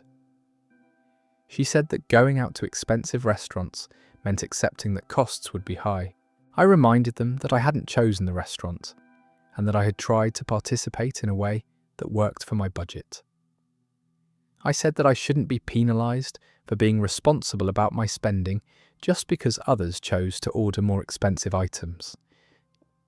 The conversation got uncomfortable, with some friends insisting that even splitting was standard practice, and others acknowledging that expecting me to pay for food I didn't eat wasn't entirely fair. Sarah looked embarrassed that her celebration was turning into an argument about money. Eventually, we worked out a compromise where I paid $35 instead of the full $75, but everyone seemed annoyed about having to do extra math and figure out adjusted portions. The mood at the table became tense and awkward. Since that dinner, I've noticed that I haven't been invited to several group outings that I normally would have been included in. I get the feeling that some of my friends think I was being cheap or difficult about the bill splitting situation. I feel bad that my budget concerns created tension during it's unfair to expect someone Sarah's celebration, but I also think it to pay for expensive food and drinks they didn't consume. I tried to participate in a way that worked for everyone, while staying within my means. That story is over. The friends really expected OP to subsidise their expensive celebration meal after watching them deliberately order cheap spoken up earlier when should have. Suggesting someone they literally demonstrate their budget constraints through choices is ridiculous. Group dining shouldn't become a wealth redistribution system where responsible spenders get punished for other people's indulgence. Let's dive into a story about concert tickets that shows how assumptions can absolutely destroy friendships. Am I the bad person for selling my concert tickets instead of giving them to my friend Jason? I managed to get 2 tickets to see one of my favourite bands when they went on sale a few months ago. These tickets were really hard to get and sold out almost immediately. I was thrilled because I'd been wanting to see this band live for years. Originally, I planned to take my girlfriend to the concert, but we broke up about a month before the show date. I was pretty bummed about the timing because the concert had been something we were both looking forward to, But obviously, the relationship ending changed those plans. My friend Jason is also a huge fan of this band and had tried unsuccessfully to get tickets when they first went on sale. When he found out that my girlfriend and I had broken up, he started making comments about how I probably didn't want to go to the concert alone and how much he'd love to experience the show. At first I thought Jason was just expressing enthusiasm about the band and commiserating about my breakup situation. I didn't really think much about his comments and figured he was just being a good friend by showing interest in something that mattered to me.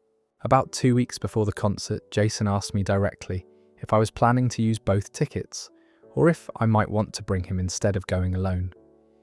He said he would be happy to keep me company and that we'd have an amazing time together since we both loved the band so much. I appreciated the offer, but I had already decided that I wanted to sell the extra ticket to help recoup some of the money I'd spent. The tickets were worth significantly more now on the resale market, and I was dealing with some unexpected expenses from the breakup, like splitting apartment deposits and buying new furniture. I told Jason that I was planning to sell the extra ticket rather than give it away. He seemed surprised and asked if I had considered giving it to him, since he was such a big fan and had been unable to get tickets originally. He said he'd assumed I would offer it to him since we were close friends. I explained that I needed the money from selling the ticket and couldn't afford to just give away something worth several $100s. Jason said he understood my financial situation, but seemed disappointed that I hadn't at least offered him the chance to buy it from me at face value instead of selling it to strangers. I told Jason that I had already posted the ticket online and was getting offers for much more than face value. I said that since I had paid full price originally and was dealing with extra expenses, it made sense to get market value for the ticket rather than selling it below what people were willing to pay. Jason got upset and said that he thought friendship meant giving friends first priority on things like this, even if it meant not maximizing profit. He said that our friendship should have been worth more to me than making extra money from ticket sales. I tried to explain that it wasn't about our friendship not being valuable, but about me having legitimate financial needs that took priority over giving discounted concert tickets to friends. I said that if Jason really wanted to go, he could make an offer like anyone else, but I wasn't going to give up hundreds of dollars in potential income. Jason said that asking him to compete with strangers for a ticket to see his favourite band felt like I was treating him like any random person instead of a close friend. He said that if our situations were reversed, he would have automatically offered me the ticket at face value without even considering selling it for profit. The conversation ended with Jason saying he was disappointed in how I was handling the situation and that he had expected better from our friendship. He said that choosing money over helping a friend showed what my priorities really were. I ended up selling both tickets online for significantly more than I paid originally. The extra money helped me cover some moving expenses and security deposits that had been stressing me out financially. I felt like I had made the right practical decision for my situation. Jason has been cold toward me ever since and hasn't invited me to hang out like he normally would. When we do interact in group settings, he's polite but distant. Other friends have mentioned that he seems hurt about the ticket situation and feels like I chose money over friendship. I understand that Jason was disappointed about not getting to see the band, but I don't think I owed him a below market price ticket just because we're friends. I had legitimate financial needs, and the tickets were my property to sell as I saw fit. That story's over. Jason really assumed his friend would just hand over valuable concert tickets and then got hurt when business decisions were made, like business decisions.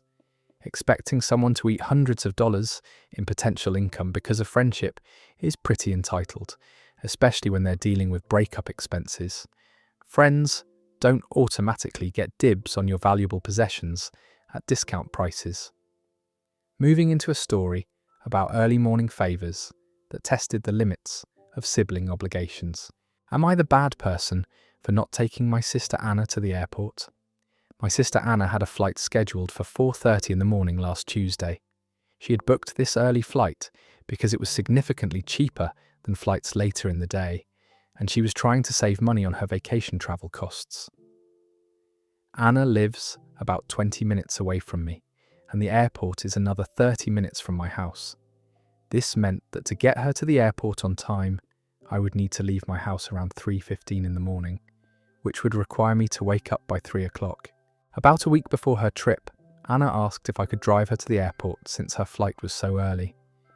She said that rideshare services would be really expensive at that hour, and she was hoping to save money by getting a ride from family instead of paying for transportation. I told Anna that I wasn't comfortable driving at 4 in the morning, especially since I had to work a full day on Tuesday. I explained that waking up at 3 a.m. would mess up my sleep schedule and make it really difficult to function at my job the next day. Anna seemed disappointed and said she had been counting on me for the ride. She pointed out that it was just one early morning and that I could probably take a nap later or go to bed early that night to catch up on sleep. I suggested that Anna could either book a later flight, stay at a hotel near the airport the night before, or arrange for a rideshare service. I said I was willing to help with her trip planning in other ways, but that the 4:30 a.m. pickup time was just too early for me to manage. Anna got frustrated and said that this was exactly the kind of situation where family should help each other out. She said that asking for an airport ride wasn't unreasonable and that she would do the same for me if our situations were reversed. I tried to explain that it wasn't about not wanting to help, but about the specific timing being problematic for my work schedule and sleep needs. I said that if her flight were at a more reasonable hour, I would be happy to drive her to the airport. Anna accused me of being selfish and said that I was prioritizing my own comfort over helping family. She pointed out that she had helped me with various things in the past and that she expected the same level of support from me. I acknowledged that Anna had been helpful to me before, but I said that those favours hadn't required her to sacrifice sleep before a work day. I explained that being tired at work could affect my job performance and that I couldn't risk that for a non-emergency situation. The conversation escalated when Anna said that I was making excuses and that people drive early in the morning all the time without it being a big deal. She said that one early morning wouldn't kill me and that I was being dramatic about the impact on my sleep. I stood firm and told Anna that she would need to find alternative transportation. She was angry and said I was being unreliable and unsupportive. She made comments about how some siblings actually care about helping each other. Anna ended up paying for an expensive rideshare to the airport, which cost her almost $60 each way. She was frustrated about the additional expense and blamed me for forcing her to spend money she'd been trying to save. Since her trip, Anna has been making passive-aggressive comments about how she can't count on family when she really needs help. She's also mentioned several times how much extra money she had to spend because I wouldn't drive her to the airport. I feel bad that Anna had to pay more for transportation than she had planned, but I also think that booking a 4:30 a.m. flight and then expecting someone else to accommodate that schedule wasn't entirely reasonable. I would have been happy to help with a flight at a more normal time. That story's over. Anna really booked the cheapest possible flight and then expected her sister to absorb the inconvenience costs through sleep deprivation and work exhaustion. Saving money by pushing your problems onto other people isn't actually saving money, it's just making someone else pay the price. 3 a.m. wake-up calls aren't reasonable favours to ask unless it's a genuine emergency. Let's move into a workplace situation that shows how some people confuse friendship with financial responsibility. Am I the bad person for refusing to loan my coworker Ben money? I work in an office with about 15 people, and we all get along pretty well. There's a good social atmosphere, and people are generally friendly and supportive of each other. My coworker Ben and I have developed a casual friendship over the past year, eating lunch together occasionally and chatting about weekend plans. About 3 months ago, Ben approached me privately and asked if I could loan him $50 until his next paycheck. He said he had some unexpected expenses come up and was running short on cash for the week. He promised to pay me back as soon as he got paid on Friday. I felt a little uncomfortable mixing money and workplace relationships, but $50 didn't seem like a huge amount, and Ben seemed genuinely stressed about his financial situation. I decided to help him out and gave him the money, expecting to get it back within a few days. Friday came and went, and Ben didn't mention paying me back. I waited another week before bringing it up, thinking maybe he had just forgotten in the busy end-of-month work schedule. When I reminded him about the loan, he apologised and said he'd been dealing with more financial issues and asked if he could pay me back the following week instead. This pattern continued for several weeks, with Ben always having a reason why he couldn't pay back the money yet. There was always another unexpected expense or financial emergency that prevented him from settling the debt. I started to realise that I probably wasn't going to see that $50 again. About 2 months after the initial loan, Ben asked if I could lend him another $40 to help cover a car repair bill. He said he knew he still owed me money from before, but that this was a genuine emergency and he would pay back everything as soon as his financial situation stabilised.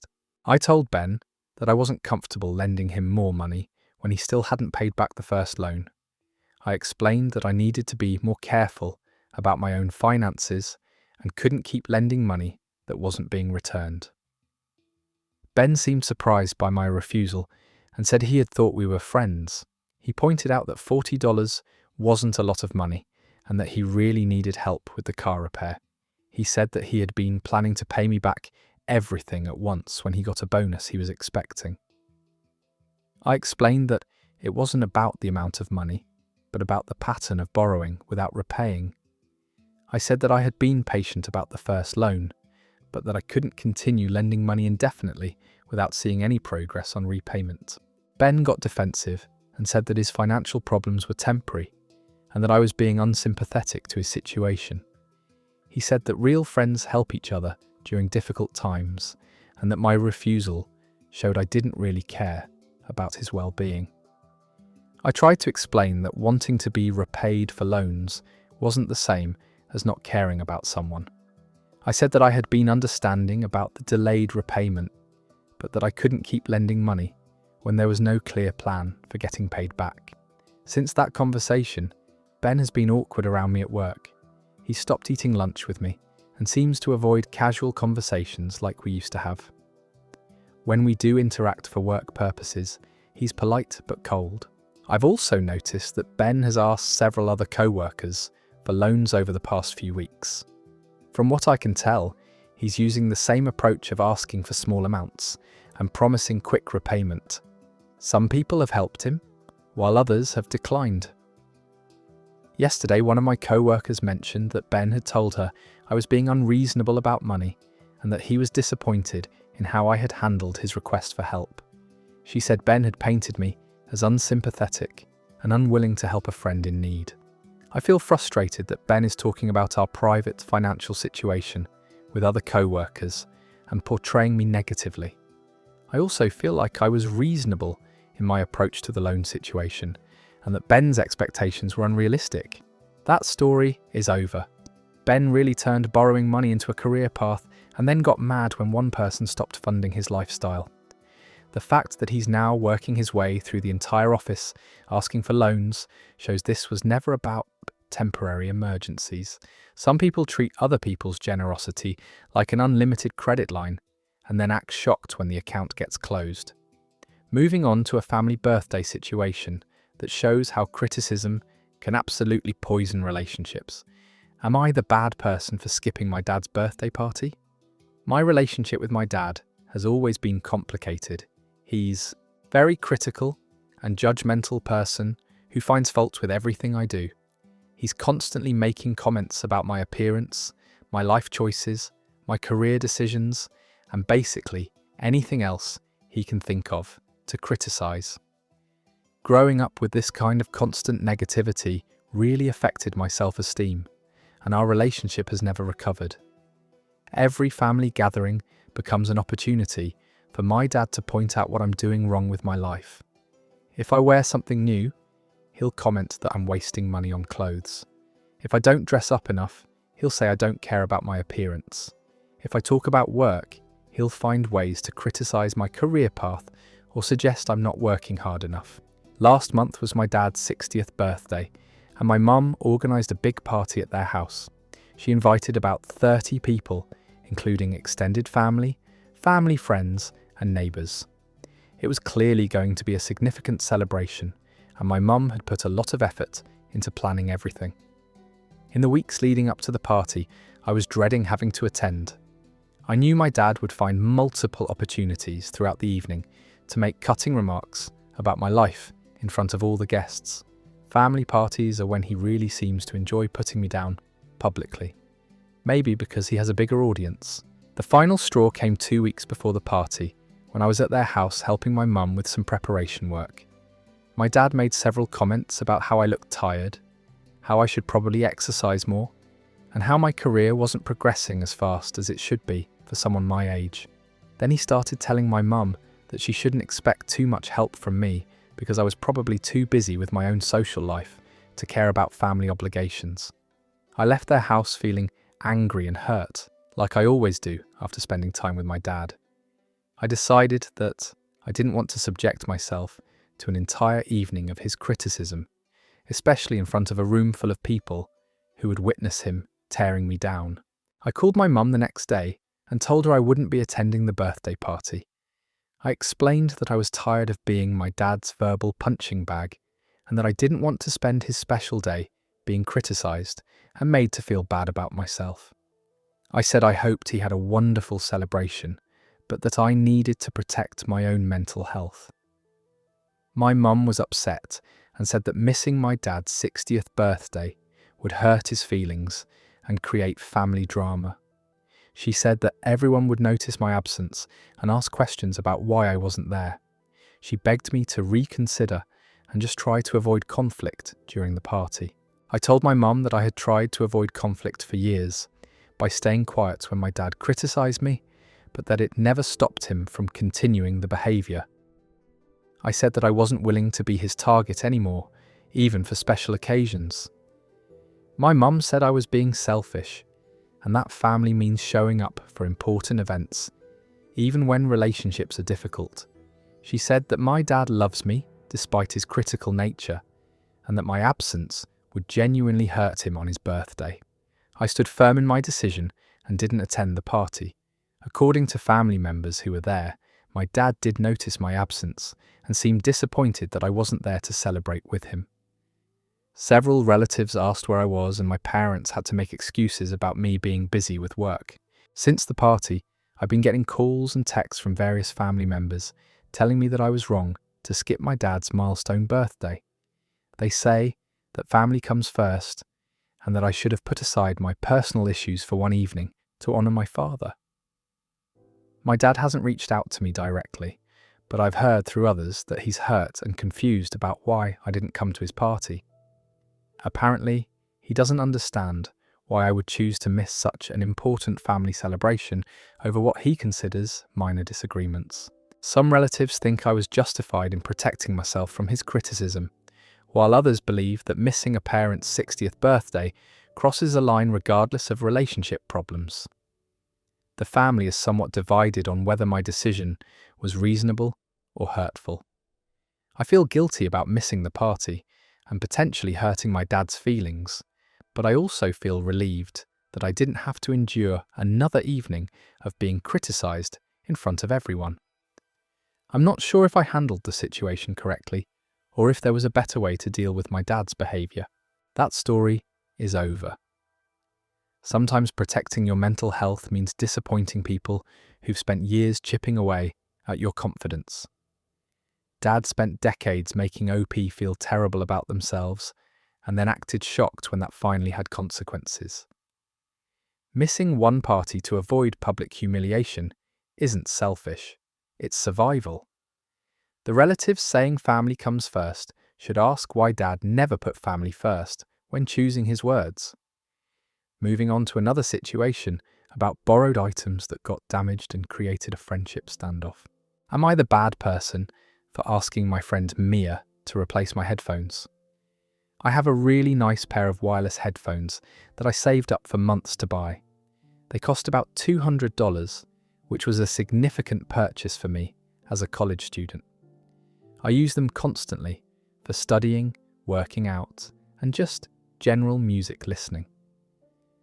Last week, my friend Mia asked if she could borrow my headphones because hers had broken and she needed something for a long flight she was taking that weekend.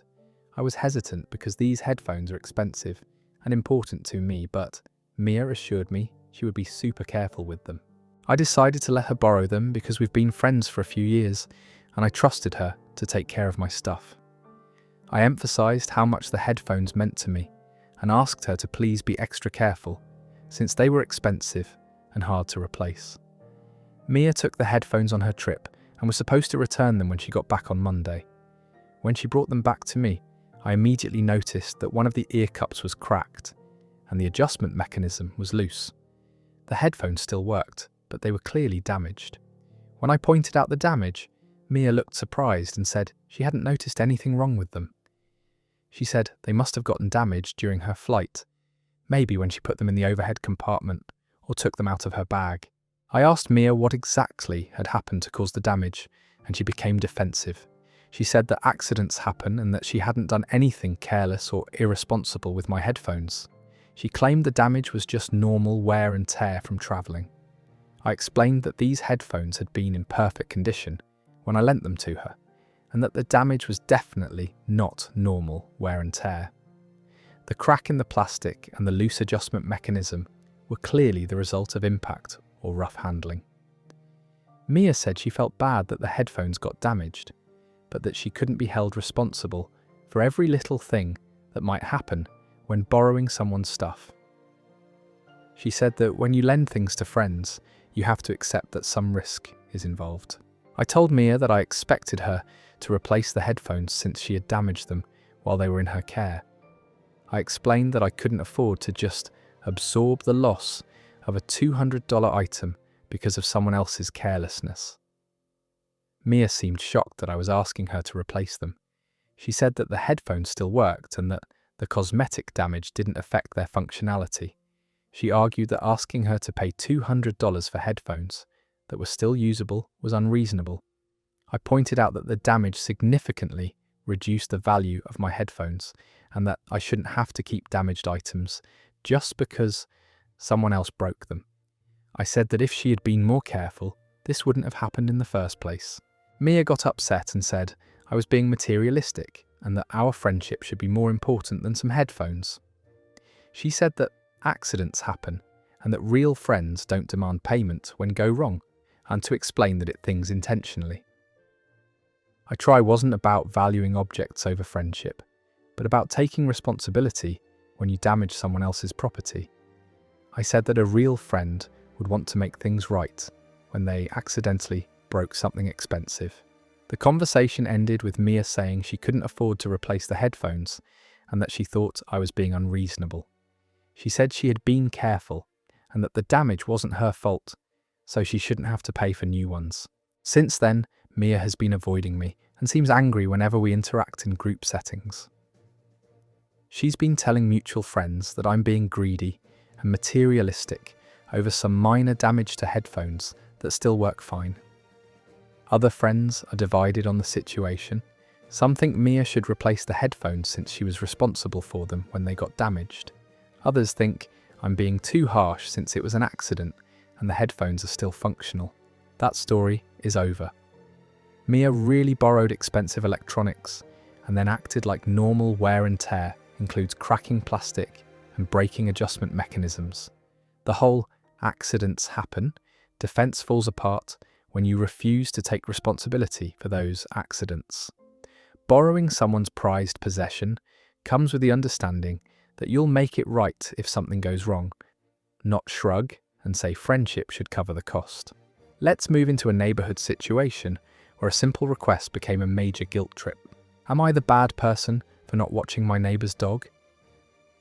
My neighbour Janet lives next door with her golden retriever named Max. We have a friendly relationship and wave to each other when we see each other outside, but we're not particularly close friends or anything like that. About 2 weeks ago, Janet knocked on my door and explained that she had a family emergency and needed to travel out of state for a week to help take care of her elderly mother. She said she was leaving the next morning and hadn't had time to arrange professional pet care for Max. Janet asked if I would be willing to watch Max while she was gone, explaining that he's a well-behaved dog who just needs to be fed twice a day and let out for walks. She said she would pay me for pet sitting and that it would really help her out during a stressful family situation.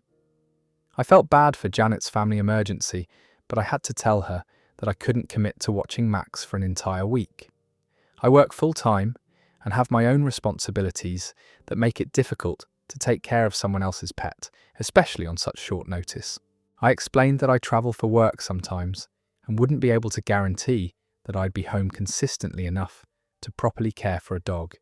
I also mentioned that I'm not really experienced with pet care and wouldn't feel comfortable being responsible for someone else's animal. Janet seemed disappointed and said she understood my concerns, but that she was really desperate for help. She said that professional pet sitters were all booked up on short notice and that she didn't have any other friends or family members who could help. I suggested that Janet contact local veterinary offices or pet care services to see if they had any last-minute availability, or maybe ask other neighbours who might be more available than I was. I offered to help her make some phone calls to find professional care, if that would be useful. Janet said she appreciated the suggestions, but that she had already tried those options without success. She asked if I could at least think about it overnight and let her know in the morning, saying that she really didn't have any other alternatives. I told Janet that I understood her difficult situation, but that my answer wouldn't change overnight. I explained that taking care of someone's pet is a big responsibility, and I didn't feel equipped to handle it, especially during a week when I had important work commitments. Janet became more emotional and said she didn't know what she was going to do about Max. She said that she might have to cancel her trip to help her mother because she couldn't find anyone to watch her dog. She made it clear that she felt I was her last hope for a solution. I felt terrible about Janet's situation, but I also knew that agreeing to pet sit when I wasn't comfortable with it could end up being worse for everyone involved.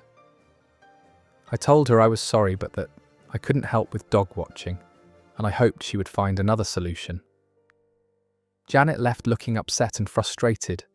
The next morning, I saw her loading Max into her car and assumed she'd found alternative arrangements or decided to bring him with her on the trip. Since Janet returned from her trip, she's been cold toward me and doesn't acknowledge me when we see each other outside. I've heard through other neighbours that she had to pay a significant amount of money for emergency boarding services, and that she's been telling people I refused to help during her family crisis. Several neighbours have made comments suggesting that I should have been more helpful since Janet was dealing with an emergency. Some people seem to think that neighbours should step up for each other during difficult times, and that my refusal was selfish. I feel bad that Janet had to spend extra money and deal with additional stress during an already difficult time. But I also think that pet care is a big responsibility that shouldn't be taken lightly, and that saying no when you're not comfortable with a commitment is better than agreeing and potentially letting someone down. That story is over. Janet really tried to turn a last-minute favour into a moral obligation just because she didn't plan ahead for emergencies. Pet sitting for a week isn't a casual neighbour favour. It's a serious commitment that requires experience and availability. Guilt-tripping someone for having boundaries about animal care doesn't make them the villain, especially when the alternative was potentially inadequate care for her onto a relationship dog. Moving story about living together expectations that created a major standoff. Am I the bad person for refusing to let my partner Alex move in? Alex and I have been dating for about 10 months now, and overall our relationship has been really good. We spend most weekends together and have talked about our future in general terms, but we've never made specific commitments about timeline or major life decisions. About 2 months ago, Alex's lease came up for renewal, and they started talking about wanting to find a new place. They mentioned that their current apartment was too expensive and that they were looking for something more affordable, or maybe finding a roommate situation. During these conversations, Alex started hinting that it might make sense for us to move in together. They pointed out that we already spend so much time together and that sharing housing costs would benefit both of us financially. They said it felt like a natural next step in our relationship. I wasn't sure how I felt about living together yet. While I care about Alex a lot, 10 months still feels pretty early to me for such a big commitment. I've lived alone for the past 3 years and really value my independence and personal space. When I expressed some hesitation about moving in together, Alex seemed surprised. They said they thought our relationship had progressed to the point where living together made sense, and that my reluctance suggested I wasn't as serious about our future as they were. I tried to explain that wanting to take things slowly didn't mean I wasn't serious about Alex or our relationship. I said that I thought living together was a big step that shouldn't be rushed, and that I wanted to be completely sure before making that kind of commitment. Alex said that most couples who had been together for almost a year would be excited about the prospect of living together. They pointed out that we were practically living together already on weekends, and that making it official would just be acknowledging what was already happening. I disagreed with Alex's characterization of our situation. I said that spending weekends together was very different from sharing a living space full time, and that I wanted to maintain some independence while we continued getting to know each other better. The conversation became more tense when Alex accused me of stalling our relationship and being afraid of commitment. They said that if I really saw a future with them, I would want to take the next logical step instead of making excuses about needing more time. I told Alex that I did see a future with them, but that I wanted that future to be built on a solid foundation rather than rushed decisions. I explained that moving in together before I felt ready could actually damage our relationship if it created stress or resentment. Alex became frustrated and said that they needed to make housing decisions soon, since their lease was expiring. They said that my unwillingness to commit to living together was forcing them to find other arrangements and making them question whether I was really invested in our relationship.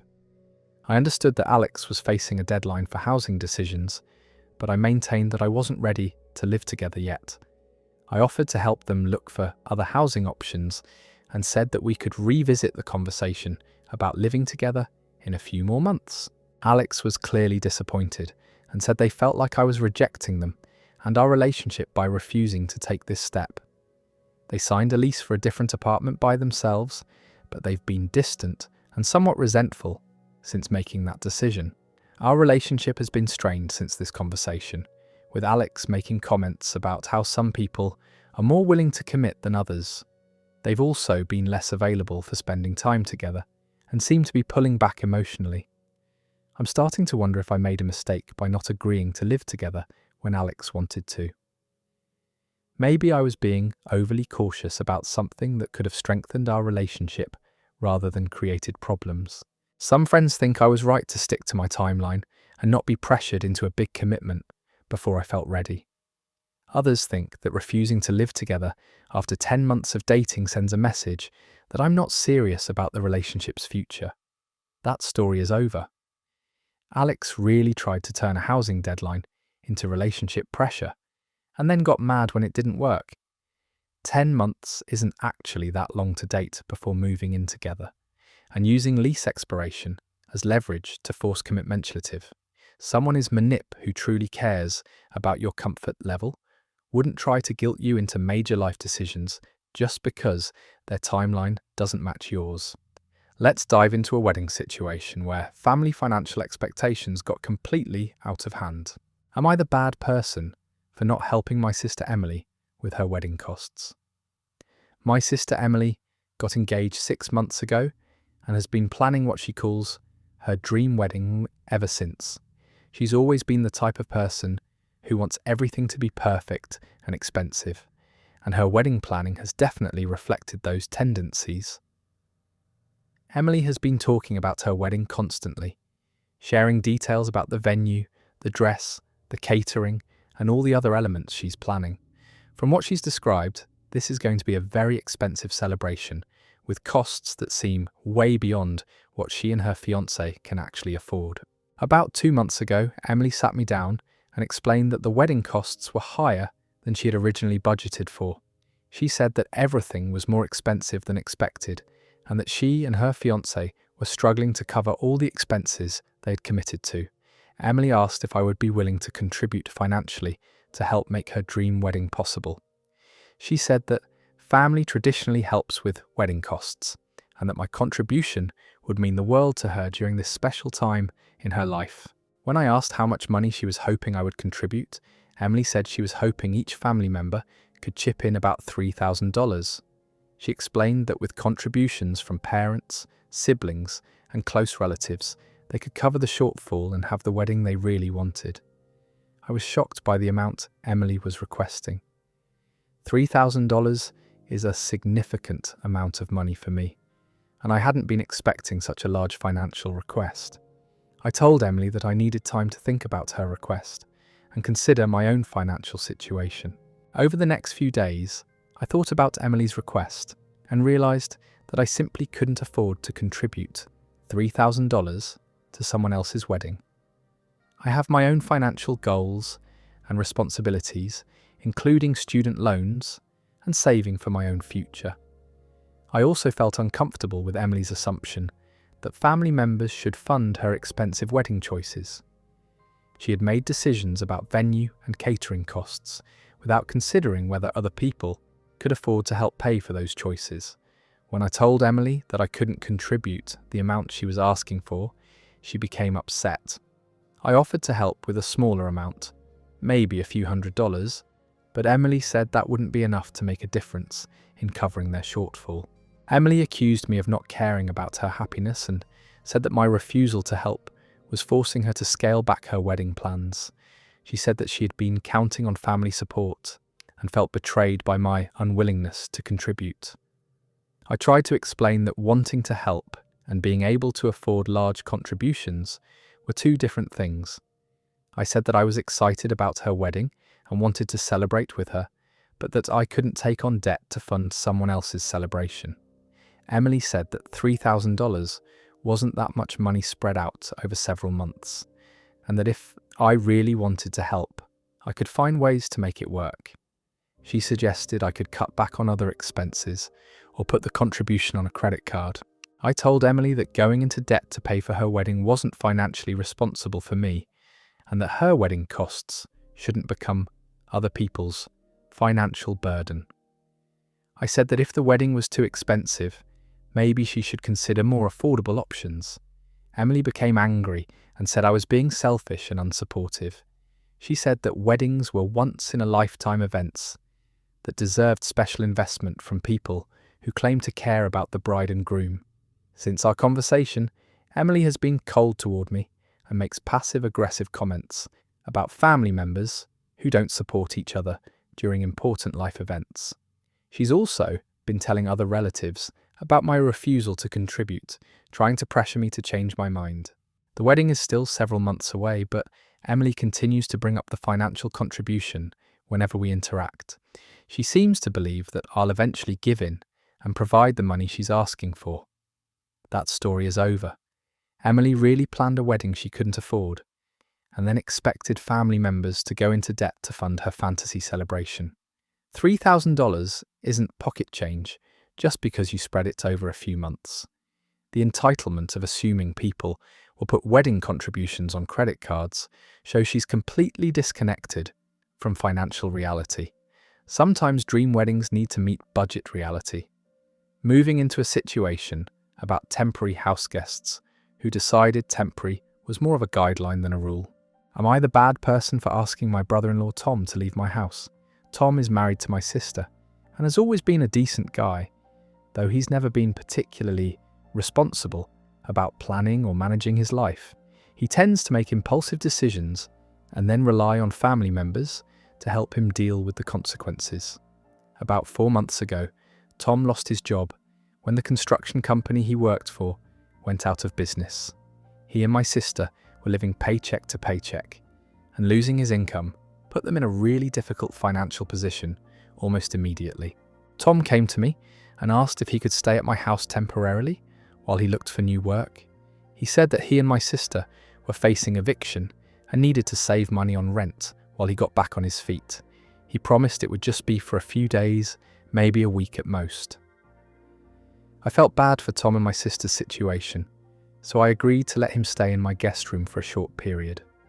I emphasised that it needed to be temporary, since I value my privacy and wasn't comfortable with long-term house guests.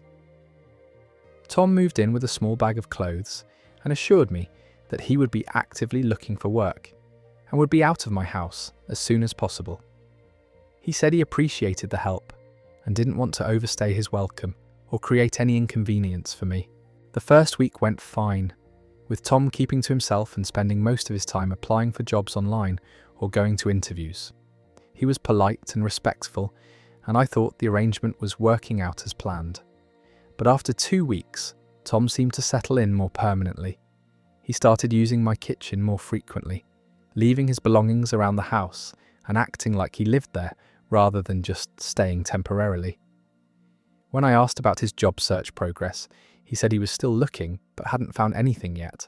A month passed and Tom was still living in my guest room with no clear timeline for leaving. He had gotten a few interviews but no job offers, and he seemed to be getting comfortable with the arrangement rather than urgently seeking alternative housing. I started feeling frustrated that Tom was treating my home like his permanent residence without any discussion about the changing situation. He would invite friends over, use my streaming services, eat my food, and generally behave like he belonged there. When I brought up the timeline for him moving out, Tom said he was still actively looking for work, but that the job market was tough.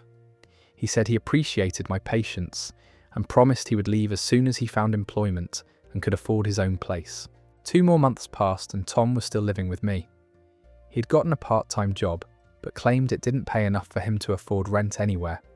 He said he was looking for full-time work, but needed more time to find something that paid well enough to support independent living. I realised that Tom had no real motivation to leave as long as he had free housing at my place.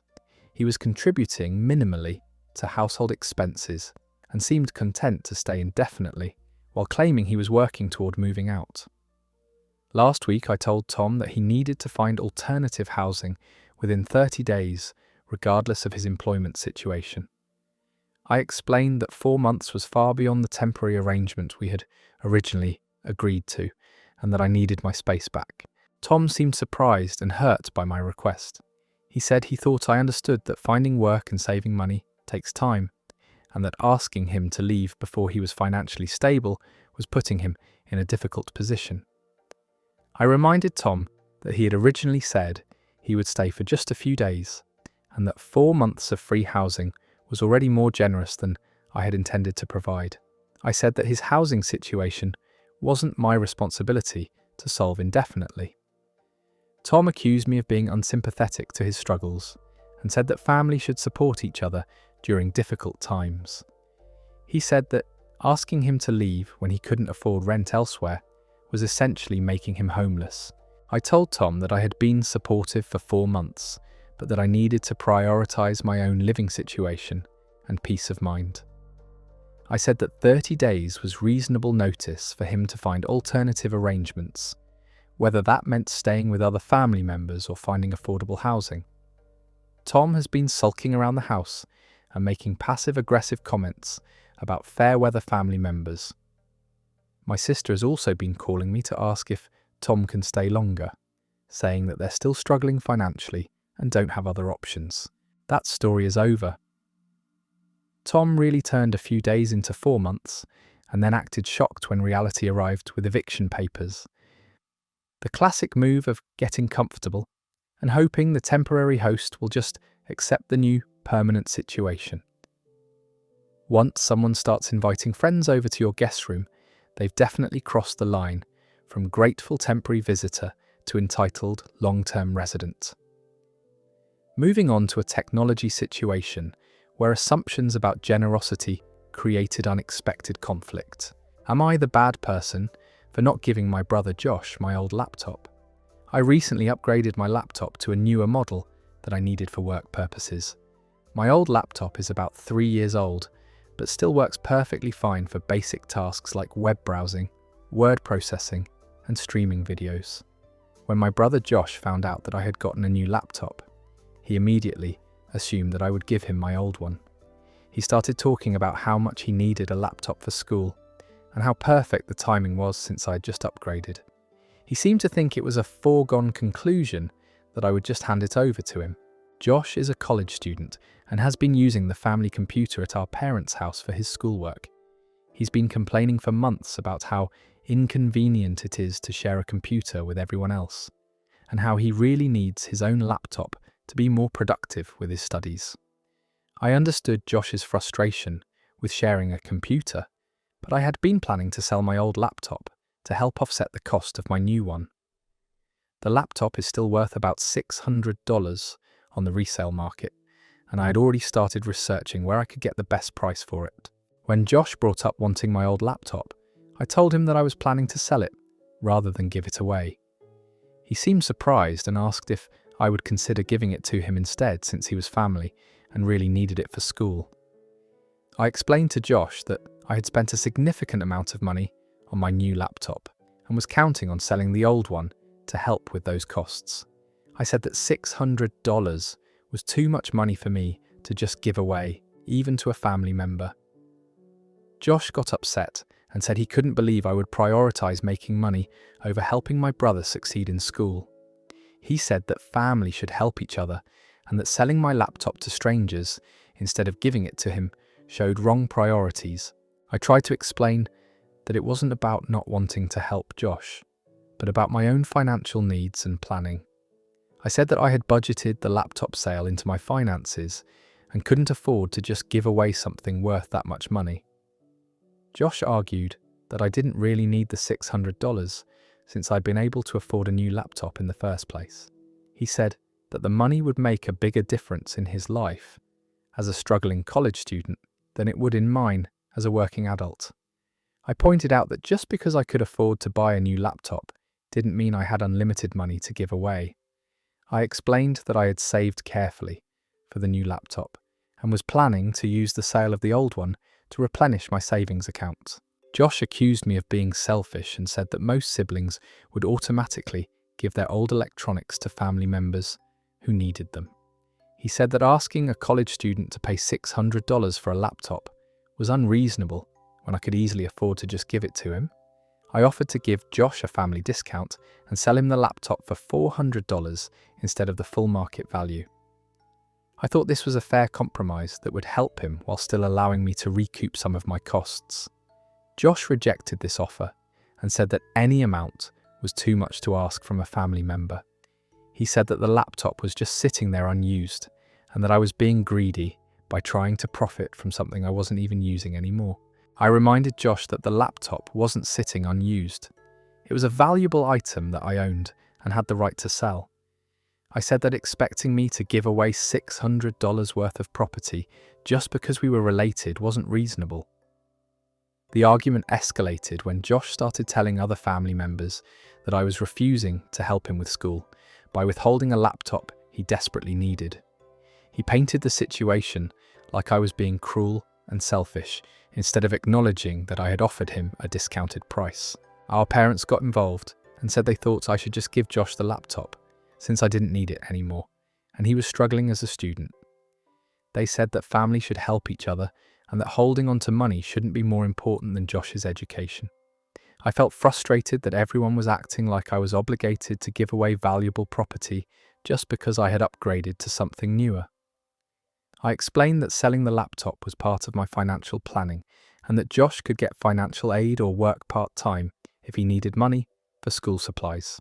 Josh ended up borrowing money from our parents to buy a different laptop, but he's been cold toward me ever since our conversation. He makes comments about how some people care more about money than family and acts like I'm responsible for making his college experience more difficult. That story is over. Josh really saw an opportunity for free electronics and then got mad when basic economics applied to family relationships too. The mental gymnastics of expecting someone to eat a $600 loss because you share parents is impressive. Offering a family discount was already generous, but Josh wanted the full charity experience without any appreciation for what that actually costs. Moving into a holiday hosting situation where tradition ran headfirst into personal boundaries. Am I the bad person for saying no to hosting Thanksgiving? For the past 5 years, I've been hosting Thanksgiving dinner for my extended family at my house. It started when my parents were dealing with some health issues and couldn't handle the stress of cooking for 15 people, so I volunteered to take over the tradition. What began as a temporary solution has somehow become an annual expectation that everyone takes for granted. Every year, family members just assume that Thanksgiving will be at my house without anyone asking if I'm still willing and able to host such a large gathering. Hosting Thanksgiving is a massive undertaking that takes weeks of planning and preparation. I have to clean my entire house, shop for groceries for 15 people, spend 2 days cooking multiple dishes, and then clean up the aftermath while everyone else goes home to relax. The financial cost is also significant. Even though some family members bring side dishes, I end up paying for the turkey, most of the sides, drinks, and all the paper products and decorations. It usually costs me about $400, and that's on top of all the time and energy I invest. This year, I'm dealing with some personal issues that have left me feeling emotionally and physically exhausted. I recently went through a difficult breakup. I've been working overtime at my job, and I'm just not in a place where I can handle the stress of hosting a major holiday gathering. About 2 months ago, I sent a message to my family group chat explaining that I wouldn't be able to host Thanksgiving this year. I said that I was going through some personal challenges and didn't have the energy or resources to put together the kind of celebration everyone expected. I suggested that someone else could volunteer to host, or that we could consider having Thanksgiving at a restaurant or community centre where the logistics would be simpler for everyone. I said I was still excited to celebrate with the family, just not as the host. The response from my family was immediate and negative. Several people expressed disappointment and said that Thanksgiving wouldn't feel the same if it wasn't at my house. Others seemed to assume that I was just being dramatic and would change my mind as the holiday got closer. My mum called me privately and said that she was worried about me, but also concerned about disrupting the family tradition. She said that everyone had been looking forward to Thanksgiving at my house, and that cancelling now would disappoint a lot of people, especially the kids. I explained to my mum that I understood people might be disappointed, but that I genuinely didn't have the capacity to host this year. I said that I had been hosting for 5 years straight and needed a break to focus on my own well-being. My mum suggested that maybe other family members could help more with the preparation and cleanup so that hosting wouldn't be as burdensome for me. She said that we could make it more of a group effort rather than putting everything on my shoulders. I appreciated the suggestion, but I pointed out that the same offers of help had been made in previous years, and I usually ended up doing most of the work anyway. I said that, even with help, hosting still required me to open my home and coordinate everything, which I wasn't up for this year. As Thanksgiving approached, family members kept asking about menu planning and timing, acting like I had never said I wasn't hosting. When I reminded them of my decision, they seemed surprised, as if they had expected me to change my mind. Last week, my aunt called and said that since no one else had stepped up to host, maybe we should just cancel Thanksgiving altogether this year. She said it wasn't worth trying to organise something new when we had a tradition that worked perfectly fine at my house. I felt guilty that my decision not to host was apparently going to result in the family not celebrating Thanksgiving together at all. But I also felt frustrated that after 5 years of hosting, no one was willing to make alternative arrangements when I needed a break. My cousin eventually offered to host at her apartment, but several family members have complained that her place is smaller and won't feel as comfortable as my house. Some people have decided not to attend because the new location doesn't meet their expectations. I'm starting to feel responsible for ruining the family's Thanksgiving celebration by refusing to host when everyone was counting on me. But I also feel like I had legitimate reasons for needing a break, and that my family should have been more understanding and supportive. That story is over.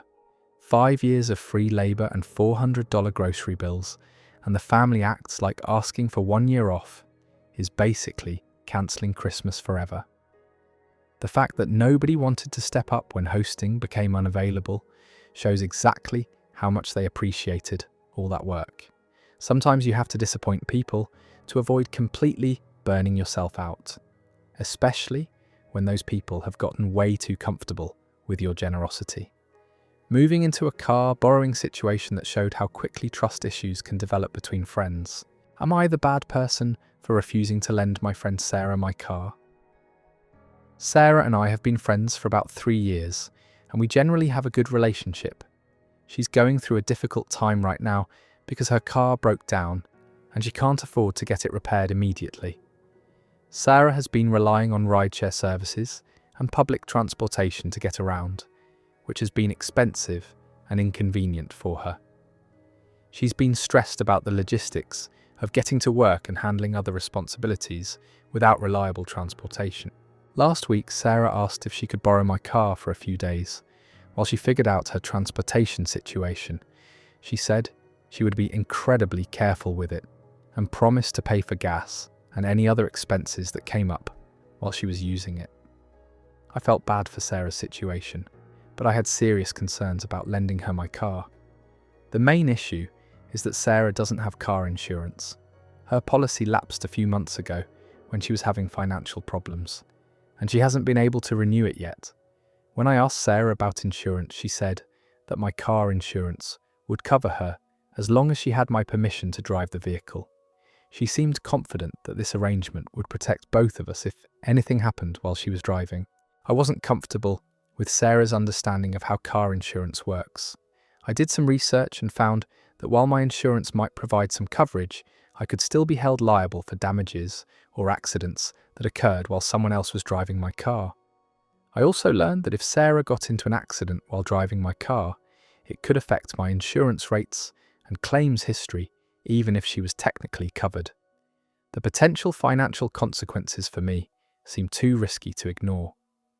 When I explained my insurance concerns to Sarah, she said I was overthinking the situation. She pointed out that she's a good driver who hasn't had any accidents, and that she would only be using the car for essential trips like getting to work. Sarah said that requiring her to get insurance before borrowing my car was unrealistic, since getting coverage takes time and money she doesn't have. She argued that my refusal to help was making her difficult situation even worse.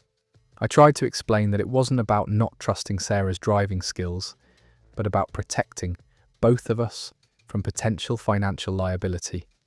I said that lending a car to someone without proper insurance coverage was too risky for me to feel comfortable with. Sarah became frustrated and said that real friends help each other during emergencies without creating obstacles. She said that my focus on insurance details showed that I cared more about my car than about her well-being.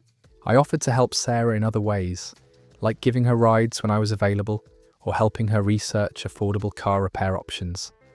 I said I wanted to support her, but couldn't take on the financial risks associated with lending my car.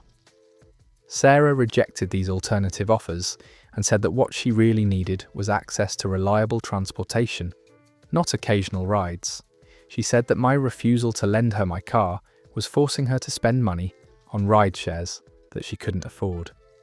The conversation ended with Sarah saying she was disappointed in my response and had expected better from our friendship.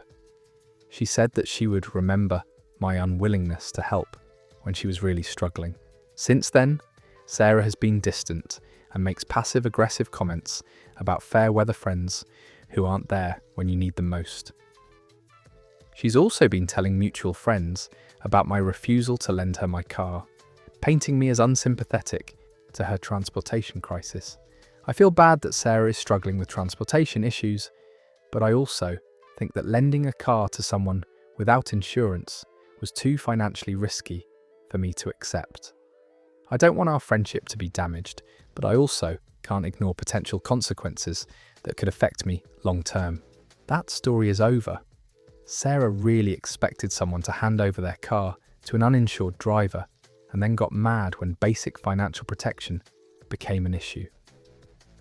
The whole real friends don't worry about liability argument falls apart pretty quickly when accidents start involving lawyers and insurance claims. Sometimes being a good friend means saying no to requests that could financially destroy both of you. Let's dive into a roommate situation where utility bills became a relationship-ending battleground. Am I the bad person for asking my roommate Megan to pay utilities? I've been living with my roommate Megan for about 10 months now. When we first moved in together, we agreed to split all the common expenses equally, including rent, utilities, and internet. For the first few months, this arrangement worked fine and we got along really well. The problem started about 4 months ago when Megan began paying her portion of bills late, or not at all. At first, it was just the electric bill being a few days overdue, which I covered thinking she'd pay me back right away. Then it became a pattern where I was constantly having to front money for utilities while waiting for Megan to reimburse me. Last month, I realised that Megan hadn't paid her share of utilities in over 2 months. When I added it up, she owed me almost $400 for electric, gas, water and internet bills that I'd been covering myself. I was getting stressed about my own budget because I was essentially paying double for everything. When I approached Megan about the outstanding balance, she seemed surprised that I was keeping track of what she owed. She said she had been dealing with some financial difficulties and hadn't realised how much had accumulated. She promised to catch up on payments as soon as she could. I told Megan that I understood money could be tight, but that I couldn't keep covering her portion of bills indefinitely. I explained that paying for both of us was putting a strain on my own finances and that I needed her to either pay what she owed or find a different living situation. Megan got defensive and said that roommates should help each other out during tough times. She said that demanding immediate payment when she was struggling financially wasn't fair and that I was being inflexible about temporary hardships. I tried to explain that $400 wasn't a small amount and that 2 months wasn't exactly temporary. I said that while I wanted to be understanding, I also needed to protect my own financial stability and couldn't continue subsidizing her living expenses. Megan accused me of being money obsessed and said that most roommates would be more patient with someone going through financial difficulties. She said that threatening to kick her out over utility bills was extreme and showed that I cared more about money than our friendship. I told Megan that I wasn't trying to be cruel, but that I had bills of my own to pay and couldn't afford to cover 2 people's expenses long term. I offered to help her create a payment plan to catch up gradually, but said that going forward, she needed to pay her share on time. Megan rejected the payment plan idea and said that putting her on a schedule would just create more stress when she was already struggling. She said that if I really cared about her well-being, I would be more flexible about money and focus on being supportive rather than demanding payment. The conversation ended with me giving Megan a 30-day notice to either pay what she owed and start contributing to bills regularly or find a new place to live. She called me heartless and said that I was essentially making her homeless over money. Since then, Megan has been hostile and passive-aggressive around the apartment. She makes comments about roommates who care more about money than people and has been telling mutual friends that I'm forcing her out of her home over financial disagreements. That story is over. Megan really thought financial difficulties was a magic phrase that would make $400 in unpaid bills disappear. The whole roommates should help each other argument loses steam when you're the only one doing the helping. Sometimes being understanding turns into being taken advantage of, and setting boundaries isn't heartless when someone's treating your wallet like their personal emergency fund.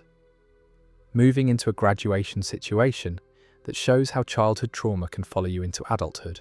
Am I the bad person for not attending my sister's graduation? My sister Nicole and I have never had a great relationship, but things got really bad during high school when she decided that making my life miserable was her favourite hobby. She would mock everything about me in front of her friends, spread rumours about me at school, and generally made every family gathering an opportunity to humiliate me publicly. Nicole was the popular one who seemed to excel at everything effortlessly, while I was the awkward younger sibling who struggled socially and academically. She never missed a chance to remind me, and everyone else, about how much more successful and well-liked she was compared to me. The worst incident happened during my junior year when Nicole told her entire friend group that I'd never been on a date and made up embarrassing stories about my attempts to talk to girls. This information spread through the school and made my already difficult social situation even worse. When I confronted Nicole about spreading personal information about me, she laughed and said that maybe if I wasn't such a loser, there wouldn't be anything embarrassing to share. She said that she wasn't responsible for my social problems and that I should focus on improving myself instead of blaming her. Throughout high school, Nicole continued this pattern of public humiliation whenever she had an audience. Family dinners became performances where she would make cutting remarks about my appearance, my grades, or my lack of social success, while our parents either ignored it or laughed along. After we both graduated and went to different colleges, our relationship improved slightly because we weren't living in the same house. But Nicole never apologized for how she treated me during those years, and she seemed to view our past conflicts as normal sibling rivalry rather than sustained bullying. Last month, Nicole graduated from law school and sent me an invitation to her graduation ceremony. The invitation was formal and didn't include any personal message, just the basic details about time and location. I could tell that our parents expected me to attend, since this was a major milestone in Nicole's life. I looked at the invitation and realized that I had no desire to celebrate someone who had spent years systematically trying to destroy my self-esteem. I thought about sitting through a ceremony, honoring Nicole's achievements while remembering all the times she had mocked my failures. I decided not to attend the graduation and didn't respond to the invitation. I figured that Nicole probably wouldn't even notice my absence, since she'd be focused on her own celebration and would have plenty of other people there to support her. A few days after the ceremony, my mum called to ask why I hadn't shown up. She said that Nicole had been hurt by my absence and that missing such an important family event sent a message that I didn't care about my sister's success. I tried to explain to my mum that Nicole and I had a complicated history and that I hadn't felt comfortable attending her graduation. I said that I was happy she had achieved her goals, but that I didn't want to be part of the celebration. My mum said that what happened in high school was ancient history and that I needed to move past old grudges for the sake of family harmony. She said that Nicole had worked hard for her law degree and deserved to have her family there to celebrate her accomplishment. I told my mum that Nicole had never acknowledged or apologised for how she treated me during those years, and that I didn't feel obligated to celebrate someone who had been cruel to me. I said that attending would have felt fake and uncomfortable for everyone involved. Nicole called me later that week and said she was disappointed that I had missed her graduation. She said that she had always assumed I would be there despite our past disagreements, and that my absence had been noticed by extended family members who asked where I was. I told Nicole that I hadn't felt like celebrating with someone who had spent years trying to make me feel worthless about myself. She seemed genuinely surprised by my response and said that she didn't remember our relationship being that bad during high school. Nicole said that siblings always fight and that what happened between us was normal teenage behaviour that shouldn't affect our adult relationship. She said that holding grudges about high school drama was immature and that I was punishing her for things that happened years ago. I explained that what she called normal sibling fighting felt more like sustained bullying to me, and that those experiences had affected my self-confidence in ways that lasted long beyond high school. I said that I couldn't just pretend those years didn't happen. The conversation ended with Nicole saying she thought I was being oversensitive about typical sibling rivalry and that my absence from her graduation had created unnecessary family drama. She said that she hoped I would reconsider my attitude before future family events. That story is over. Nicole really spent years destroying her siblings' confidence and then acted shocked when there were consequences for her cruelty. The classic move of rewriting history by calling systematic bullying normal sibling rivalry when it's time to collect family support. Some people think achieving success erases their past behaviour, but graduation ceremonies don't come with amnesty for for being terrible to the people who should have mattered most. Let's move into a situation where helping friends became a one-way street with no exit ramp. Am I the bad person for refusing to help my friend Jacob move? Jacob and I have been friends for about 4 years, and I've always tried to be supportive when he needed help with various life situations. He's the type of person who moves frequently and always seems to need assistance with logistics and manual labour. Over the past 2 years, I've helped Jacob move 3 different times. Each move involved me spending entire weekends loading trucks, carrying heavy furniture, and helping him get settled in his new place. I never minded helping because that's what friends do for each other. The pattern with Jacob's moves was always the same.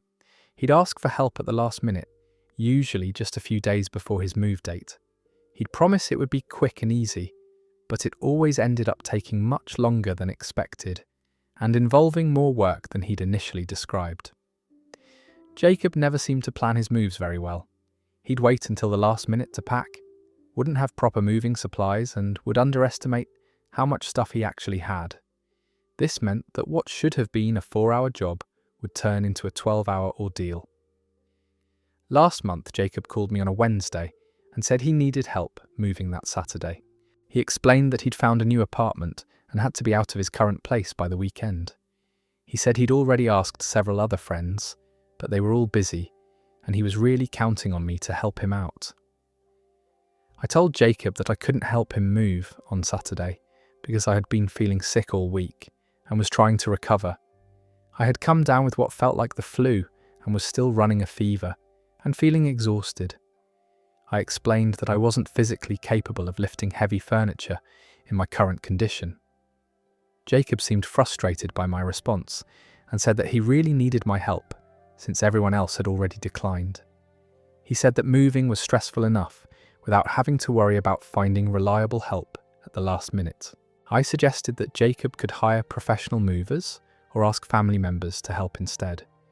I said that I wanted to support him, but that I was genuinely too sick to be useful for physical labour, and that pushing myself could make my recovery take longer.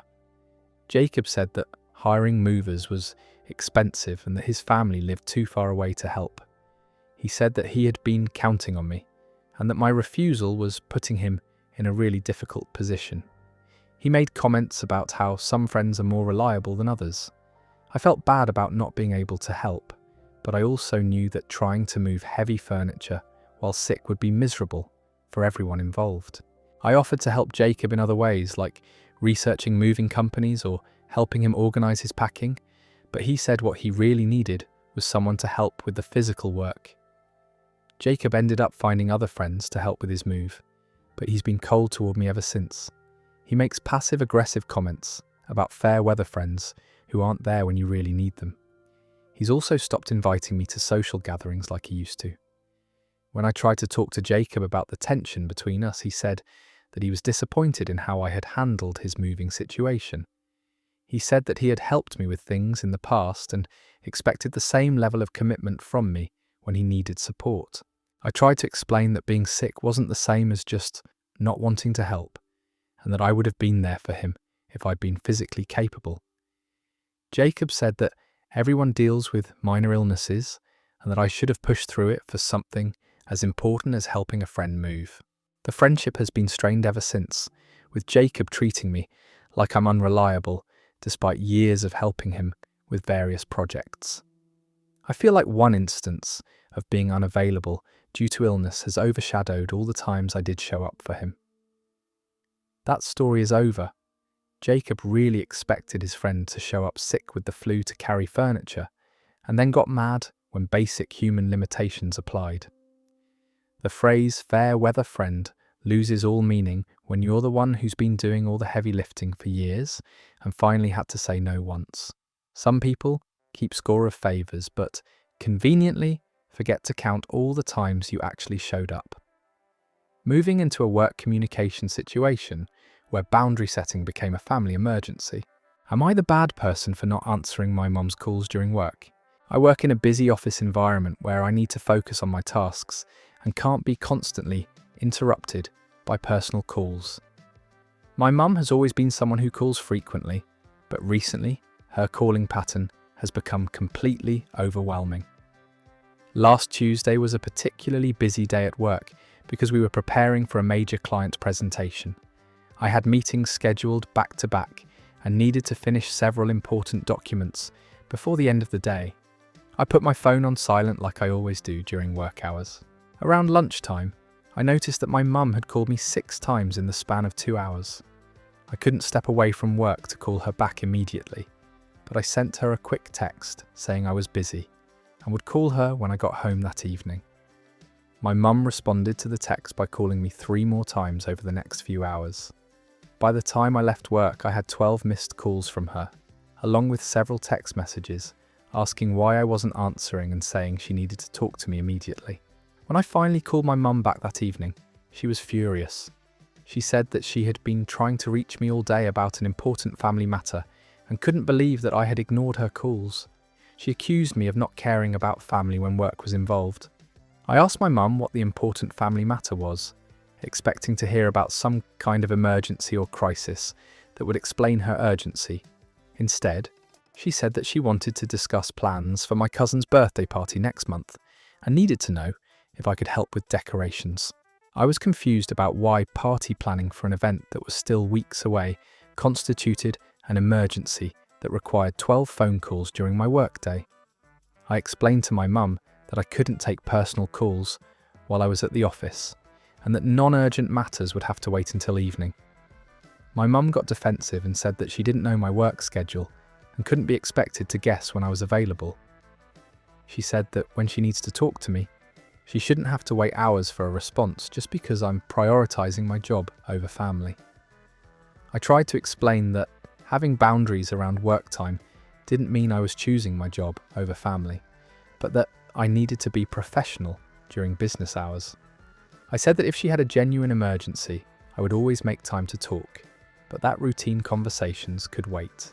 My mum said that she shouldn't have to categorize her calls as emergency or non-emergency just to talk to her own daughter. She said that family should come first and that my unwillingness to answer her calls showed that I had forgotten my priorities. I offered to set up regular times when my mum could call me, like during my lunch break or in the evenings after work. I said that having predictable communication windows would work better for both of us than random calls throughout the day. My mum rejected this suggestion and said that she didn't want to schedule conversations with her daughter like business meetings. She said that family relationships should be more spontaneous and that my request for structured communication felt cold and impersonal. The conversation escalated when my mum accused me of being influenced by corporate culture that prioritizes work over personal relationships. She said that in her day, people made time for family regardless of what they were doing professionally. I tried to explain that maintaining professional boundaries wasn't about caring less about family, but about being responsible in both areas of my life. I said that being able to focus at work ultimately benefited everyone because it allowed me to be financially stable and less stressed. My mum said that she felt like she was being pushed out of my life and that my work boundaries were just excuses to avoid family obligations. She said that she never knew when she'd be able to reach me anymore and that it made her feel disconnected from my daily life. Since that conversation, my mum has been testing my boundaries by calling even more frequently during work hours. When voicemails saying that she's hurt I don't answer, she leaves and confused about why I won't talk to her. She's also been telling other family members that I've become too busy for family. That story is over. Mum really called 12 times about birthday party decorations and then played the victim when work responsibilities took priority. The refusal to understand that some conversations can wait until after business hours shows a pretty concerning level of boundary disrespect. Turning routine party planning into a family emergency because someone didn't answer their phone immediately is manipulation disguised as concern. Let's dive into a babysitting situation where free anyway became fighting words. Am I the bad person for refusing to babysit for my cousin Olivia? My cousin Olivia has a 3-year-old daughter named Emma, who is generally a sweet kid, but can be pretty demanding and high energy like most toddlers.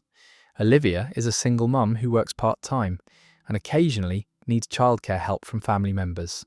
Over the past year, I've helped Olivia out by babysitting Emma, maybe once or twice a month when she had work conflicts or needed to handle errands that were difficult to do with a toddler in tow. These were usually planned in advance and for just a few hours at a time. Last weekend, Olivia called me on Saturday morning and said she needed someone to watch Emma for the entire day. She explained that she'd been invited to a friend's wedding and the ceremony was adults only. She said she really wanted to attend and was hoping I could help her out.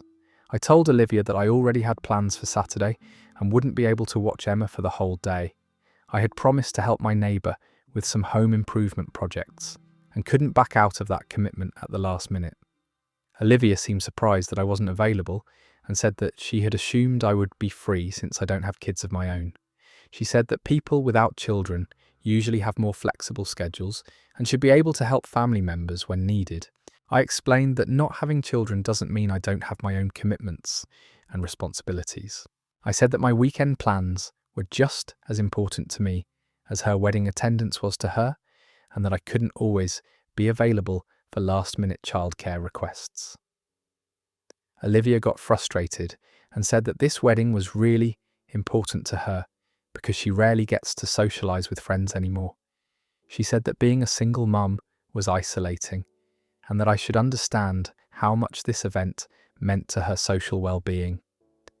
I sympathised with Olivia's situation, but pointed out that her lack of advance planning didn't create an obligation for me to drop my existing plans.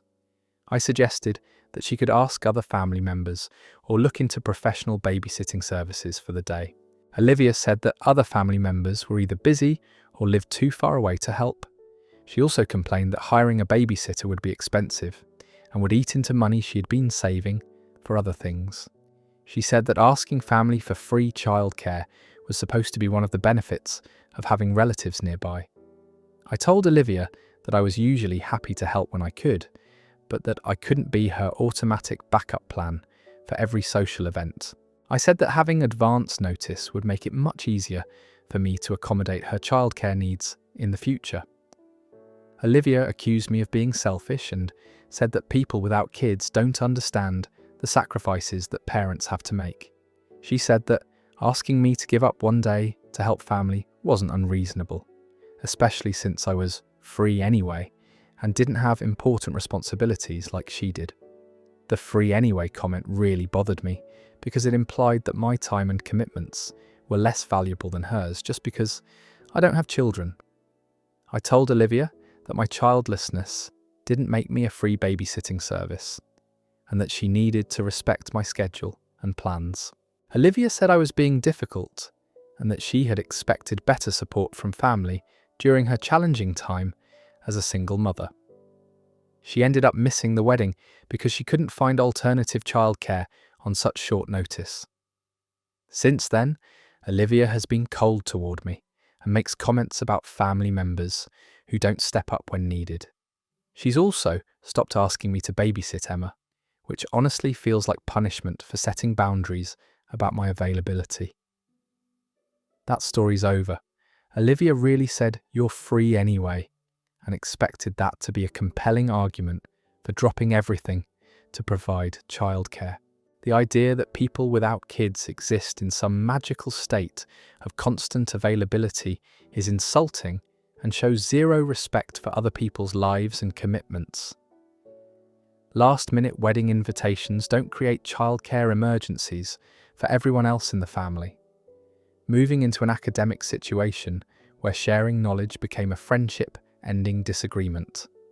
Am I the bad person for not lending my friend Ethan my textbooks? I'm a college student majoring in biology, and like most students, I've spent a significant amount of money on textbooks and course materials over the past few years. I take really detailed notes and have developed a comprehensive study system that has helped me maintain good grades. My friend Ethan is in several of the same classes as me, but he has a very different approach to academics. He rarely buys textbooks, doesn't take notes during lectures, and generally relies on other students to share information when exam time comes around. Throughout this semester, Ethan has been asking to borrow my textbooks and notes before major exams. At first, I was happy to help out occasionally, because I figured that's what friends do for each other. I would lend him my books for a few hours, or share my notes from lectures he had missed. The pattern escalated when Ethan started asking for my materials more frequently and for longer periods of time. He would want to keep my textbooks for entire weekends and would ask for copies of all my notes from every lecture. What had started as occasional help was becoming regular academic support. Last week, we had a major exam coming up that was worth 30% of our final grade. Ethan approached me and asked if he could borrow all of my textbooks and notes for the week leading up to the exam. He said he needed time to catch up on all the material he hadn't been studying throughout the semester. I told Ethan that I couldn't lend him my materials for an entire week because I needed them for my own studying. I explained that I had been preparing for this exam for weeks and couldn't give up access to my resources during the most critical study period. Ethan seemed frustrated and said that he was really stressed about the exam and desperately needed help catching up. He said that since I already knew the material well, I shouldn't need constant access to the textbooks, like he did. I tried to explain that even though I had been keeping up with the coursework, I still needed my materials to review and prepare effectively. I said that sharing my textbooks for a few hours was one thing, but giving up access for a week would seriously impact my own exam preparation. Ethan accused me of being selfish and said that real friends help each other succeed academically. He said that my refusal to share my resources showed that I cared more about my own grades than about helping someone who was struggling. I pointed out that Ethan's struggles were largely the result of his own choices not to buy textbooks or attend lectures regularly. I said that while I wanted to be supportive, I couldn't sacrifice my own academic success to compensate for his lack of preparation throughout the semester. Ethan said that not everyone could afford to buy all the required textbooks, and that I should be more understanding of financial constraints. He said that students with more resources should help those who are less fortunate, rather than hoarding their advantages. I told Ethan that I understood textbooks were expensive, but that there were other options like library reserves, rental programs, or used book sales that he could have explored earlier in the semester. I said that waiting until exam week to address these issues wasn't fair to either of us. The conversation escalated when Ethan accused me of gatekeeping academic success and said that my attitude was competitive and unsupportive. He said that he had thought we were friends who would help each other succeed, not rivals protecting our individual advantages. I tried to explain that wanting to maintain access to my own study materials during exam week wasn't competitive or unsupportive, but basic self-preservation. I offered to study with Ethan using my materials, but said I couldn't give him exclusive access when I needed them too. Ethan rejected the study group suggestion and said that what he really needed was time alone with the textbooks to catch up on everything he had missed. He said that studying together wouldn't give him the intensive review time he required.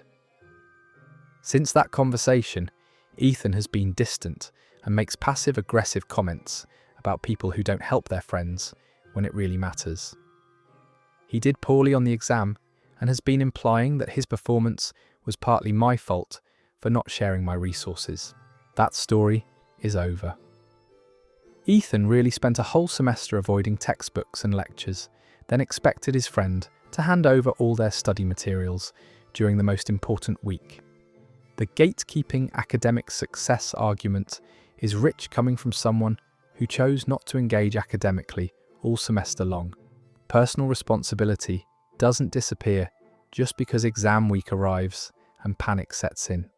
I hope these stories helped you unwind and maybe gave you some perspective on whatever's keeping you up tonight.